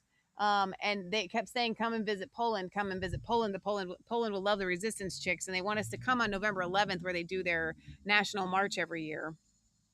And I would love to do that one day. So Lord willing, I think in all honesty, Leah, there right now as it stands, there are only 2 countries, and I mean this genuinely, that I would ever leave this country to go visit. And that's either Hungary or Poland. It's the only place I would feel safe.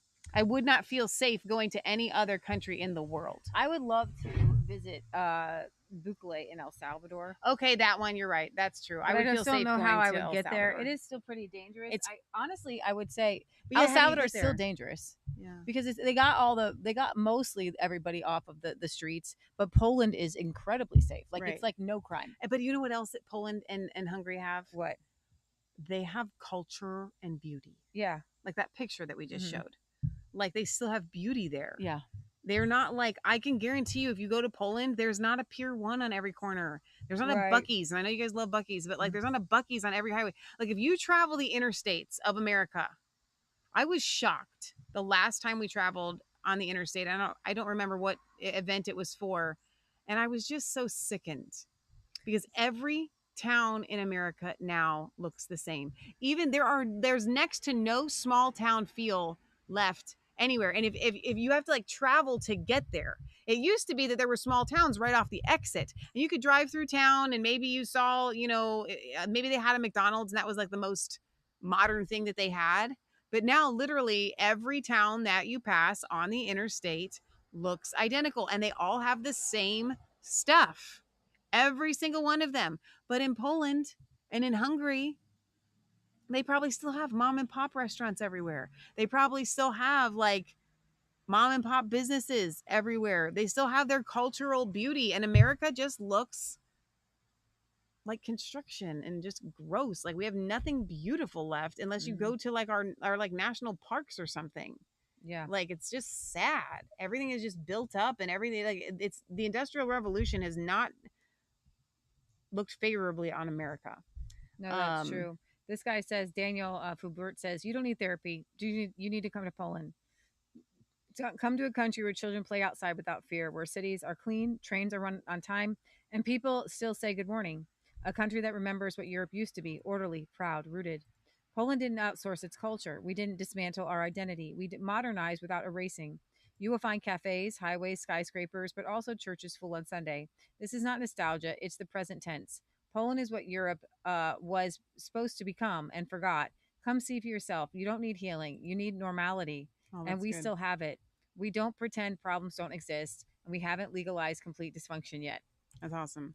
So Leah, Sherry asks, what about Azerbaijan? Here's the problem with Azerbaijan. While it is my favorite show and I love it and it's beautiful, there is a lot of instability. So it's a Muslim dominated country. And the ones that we watch are like the minority Christians. And there's like war. And actually what's funny is that I have this article up. I was going to have you read it, Leah, because Trump did broker a peace deal between Armenia and Azerbaijan, but it's a Muslim dominated country. So I still don't think I would feel safe going there. No, I wouldn't feel safe going there. And Trump thinking that he brokered this deal. I don't know. I have it right here if you want it. Yeah.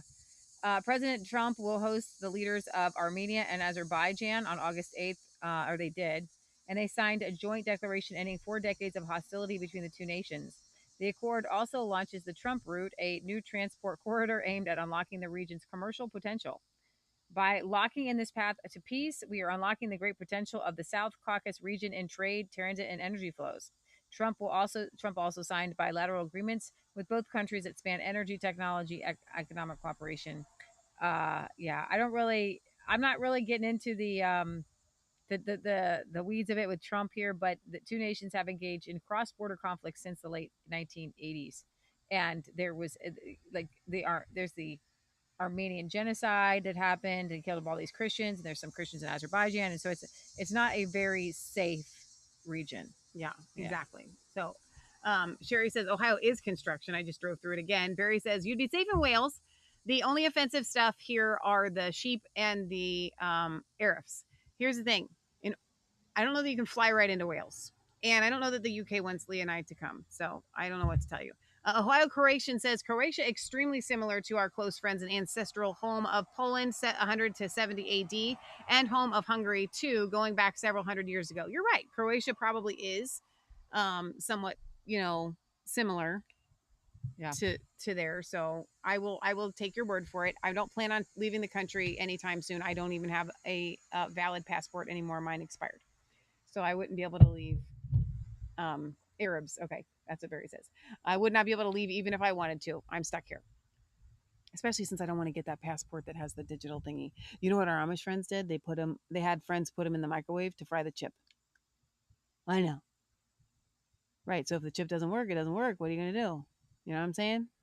Okay, so Leah, really good show, shorter show than normal. I'm so sorry that we showed up late today. We had technical difficulties. I've been trying to make it so that we could do some shows outside so that we're not stuck inside the studio when it's beautiful on Sunday afternoons. And I've been having some system issues. I don't mind asking you guys for prayers. I have several different things that I need to get worked out, sound in the basement studio, and then also live streaming so that we can do it outside. So I'd appreciate your prayers there. I want to do a gigantic shout out to everybody that has watched any of the episodes that we did exposing Scott Kesterson. There's 16 plus hours. We never in a bajillion years intended for that. No. It was just but we did go into it and we told the Lord, we're giving these shows over to you and we're going to trust you with them. Okay. Perhaps at some point we will do a more succinct summary, but maybe not. But if you guys would like to join us tomorrow night, and I would like for you to join us tomorrow night for our family meeting, whether you're part of the Resistance Chicks family or Bard's Nation, doesn't matter. We want you guys to be there. We're going to do a Zoom call that is going to stream live. We'll be in the studio. And I want you to come if you have your own story that you would like to tell, or maybe even just your own thoughts on it. We'll try and keep it brief so we can get through everybody. But just like, a 2 or 3 minute thing that you want to say, you will have the floor. Or if you have questions, maybe you watched 16 hours and some things just still aren't making sense. Some things aren't adding up, or maybe we didn't address the thing that you've been concerned about. So I want you guys to come ready with your questions. And also, if you would like to just come and stand in the Zoom room in solidarity so that people that want to come don't have to be like the only people there, please by all means do that. So that will be available tomorrow afternoon, probably around 3 or 4 p.m. Eastern Standard Time, to go ahead and grab that Zoom link from resistancechicks.com, and I will have the live stream set up. We're just going to call it Family Meeting. That's going to be the name of the show, and I would love for you guys to join us. A lot of you have been asking me, will it be live streamed? Yes, it will be live streamed because I don't have Zoom. I don't want the app. I've heard all of those things. You do not have to come and join us in the Zoom meeting. I'm just asking for you guys to, because I want you to be a part of it, because I think it shows a solid force of people who understand what this man has done and who he is. And so I think that it would be a really good idea for us to have as many people in that Zoom meeting as we can, even if you're just there to be a body or a number, or say, I'm not ashamed to have, myself there. You don't have to have your picture. You don't have to have your face shown. You can just be there. So that will be tomorrow at 8 p.m. Eastern Standard Time. That's Monday, August 11th, 2025.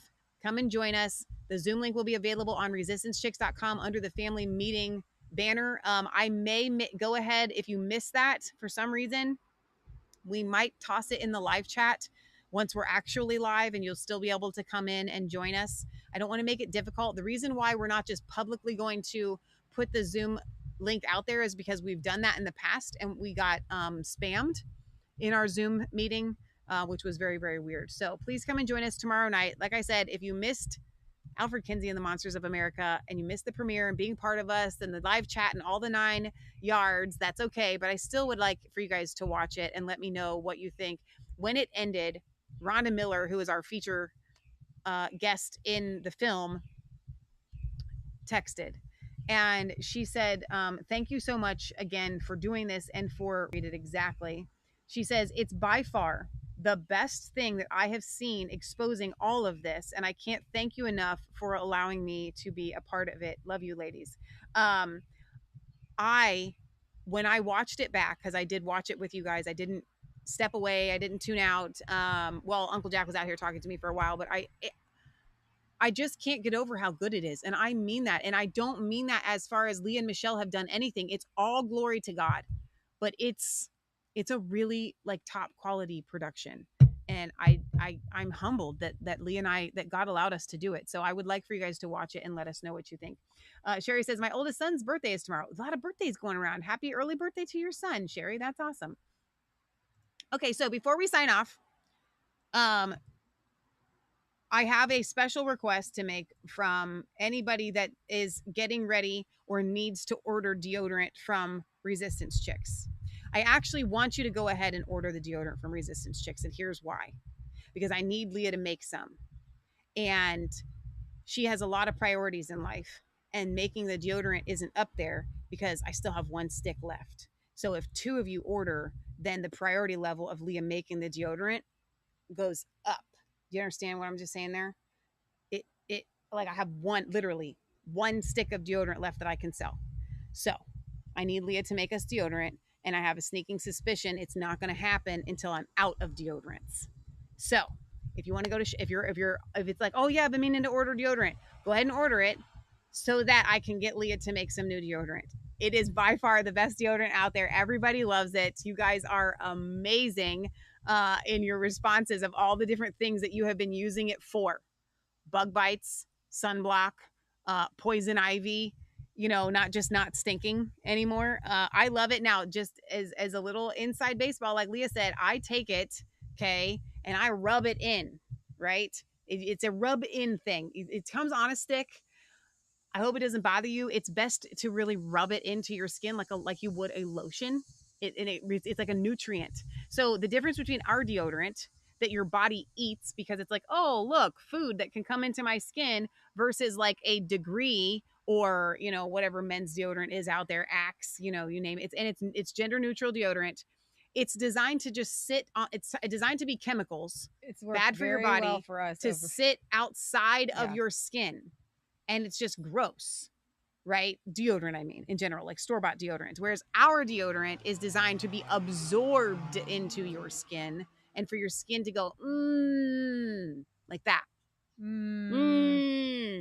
Okay? I know you guys think that we're the greatest show on the internet. So the next time we do this outside, all of the kinks and all the bugs are going to be worked out, and the picture will be better. We will be brighter and it will look more normal. But thank you guys for all of your patience. I'm so sorry that we were late. Shop.resistancechicks.com to get your good deodorant. Don't eat it, but it would be edible and you wouldn't die if you did. That's how safe it is. Okay, so I think that's all that I have. We will see you this week. We will probably, and this is worth announcing as well, I think I'm speaking for Leah here, we're probably going to be doing our dedication show to Ezekiel and the story surrounding his death. That's the dog that Scott was given by Susan, the amazing dog breeder, and he shot in cold blood. There's a lot more to that story. We were not able to dedicate the other shows to. So, and then Susan has even a poem. And so we are going to dedicate that show to Ezekiel. Leah, do you think that will be at 8 or 8:30? When? On Tuesday. No, I don't think we'll do Tuesday. I think we'll take a day off. We can't Wednesday? keep going. That's great. Okay, how about Wednesday then? These things I'm trying to let people know. We'll try for Wednesday. Okay, these we'll shoot for Wednesday. Really physically difficult. They are, because that's right, because we're doing Monday. I forgot. I was just thinking our regular shows. I would have wanted to. Okay, so scrap what I just said. look for it on Wednesday. Hopefully, Look for if we Wednesday. can physically do it, because it's hard stuff, guys. It is. And so also we appreciate your prayers, all of your support, all of your emails. Every single message has been read, sometimes multiple times, especially if they're super encouraging. I will go back and reread them because they feed my soul. And I thank you guys because this has not been an easy thing that we have had to do. And we wouldn't be able to do it without you guys and your overwhelming support. I knew that you guys would be supportive. I had no idea that it would be as supportive as you were. No idea. I thought we would have a bajillion trolls. I haven't seen. We were one negative person, and like only things are like, did you Matthew 18 for us? Like, where are his defenders? Like, it's weird. Well, apparently they're just saying, just pray for him, but they're not coming into our chat.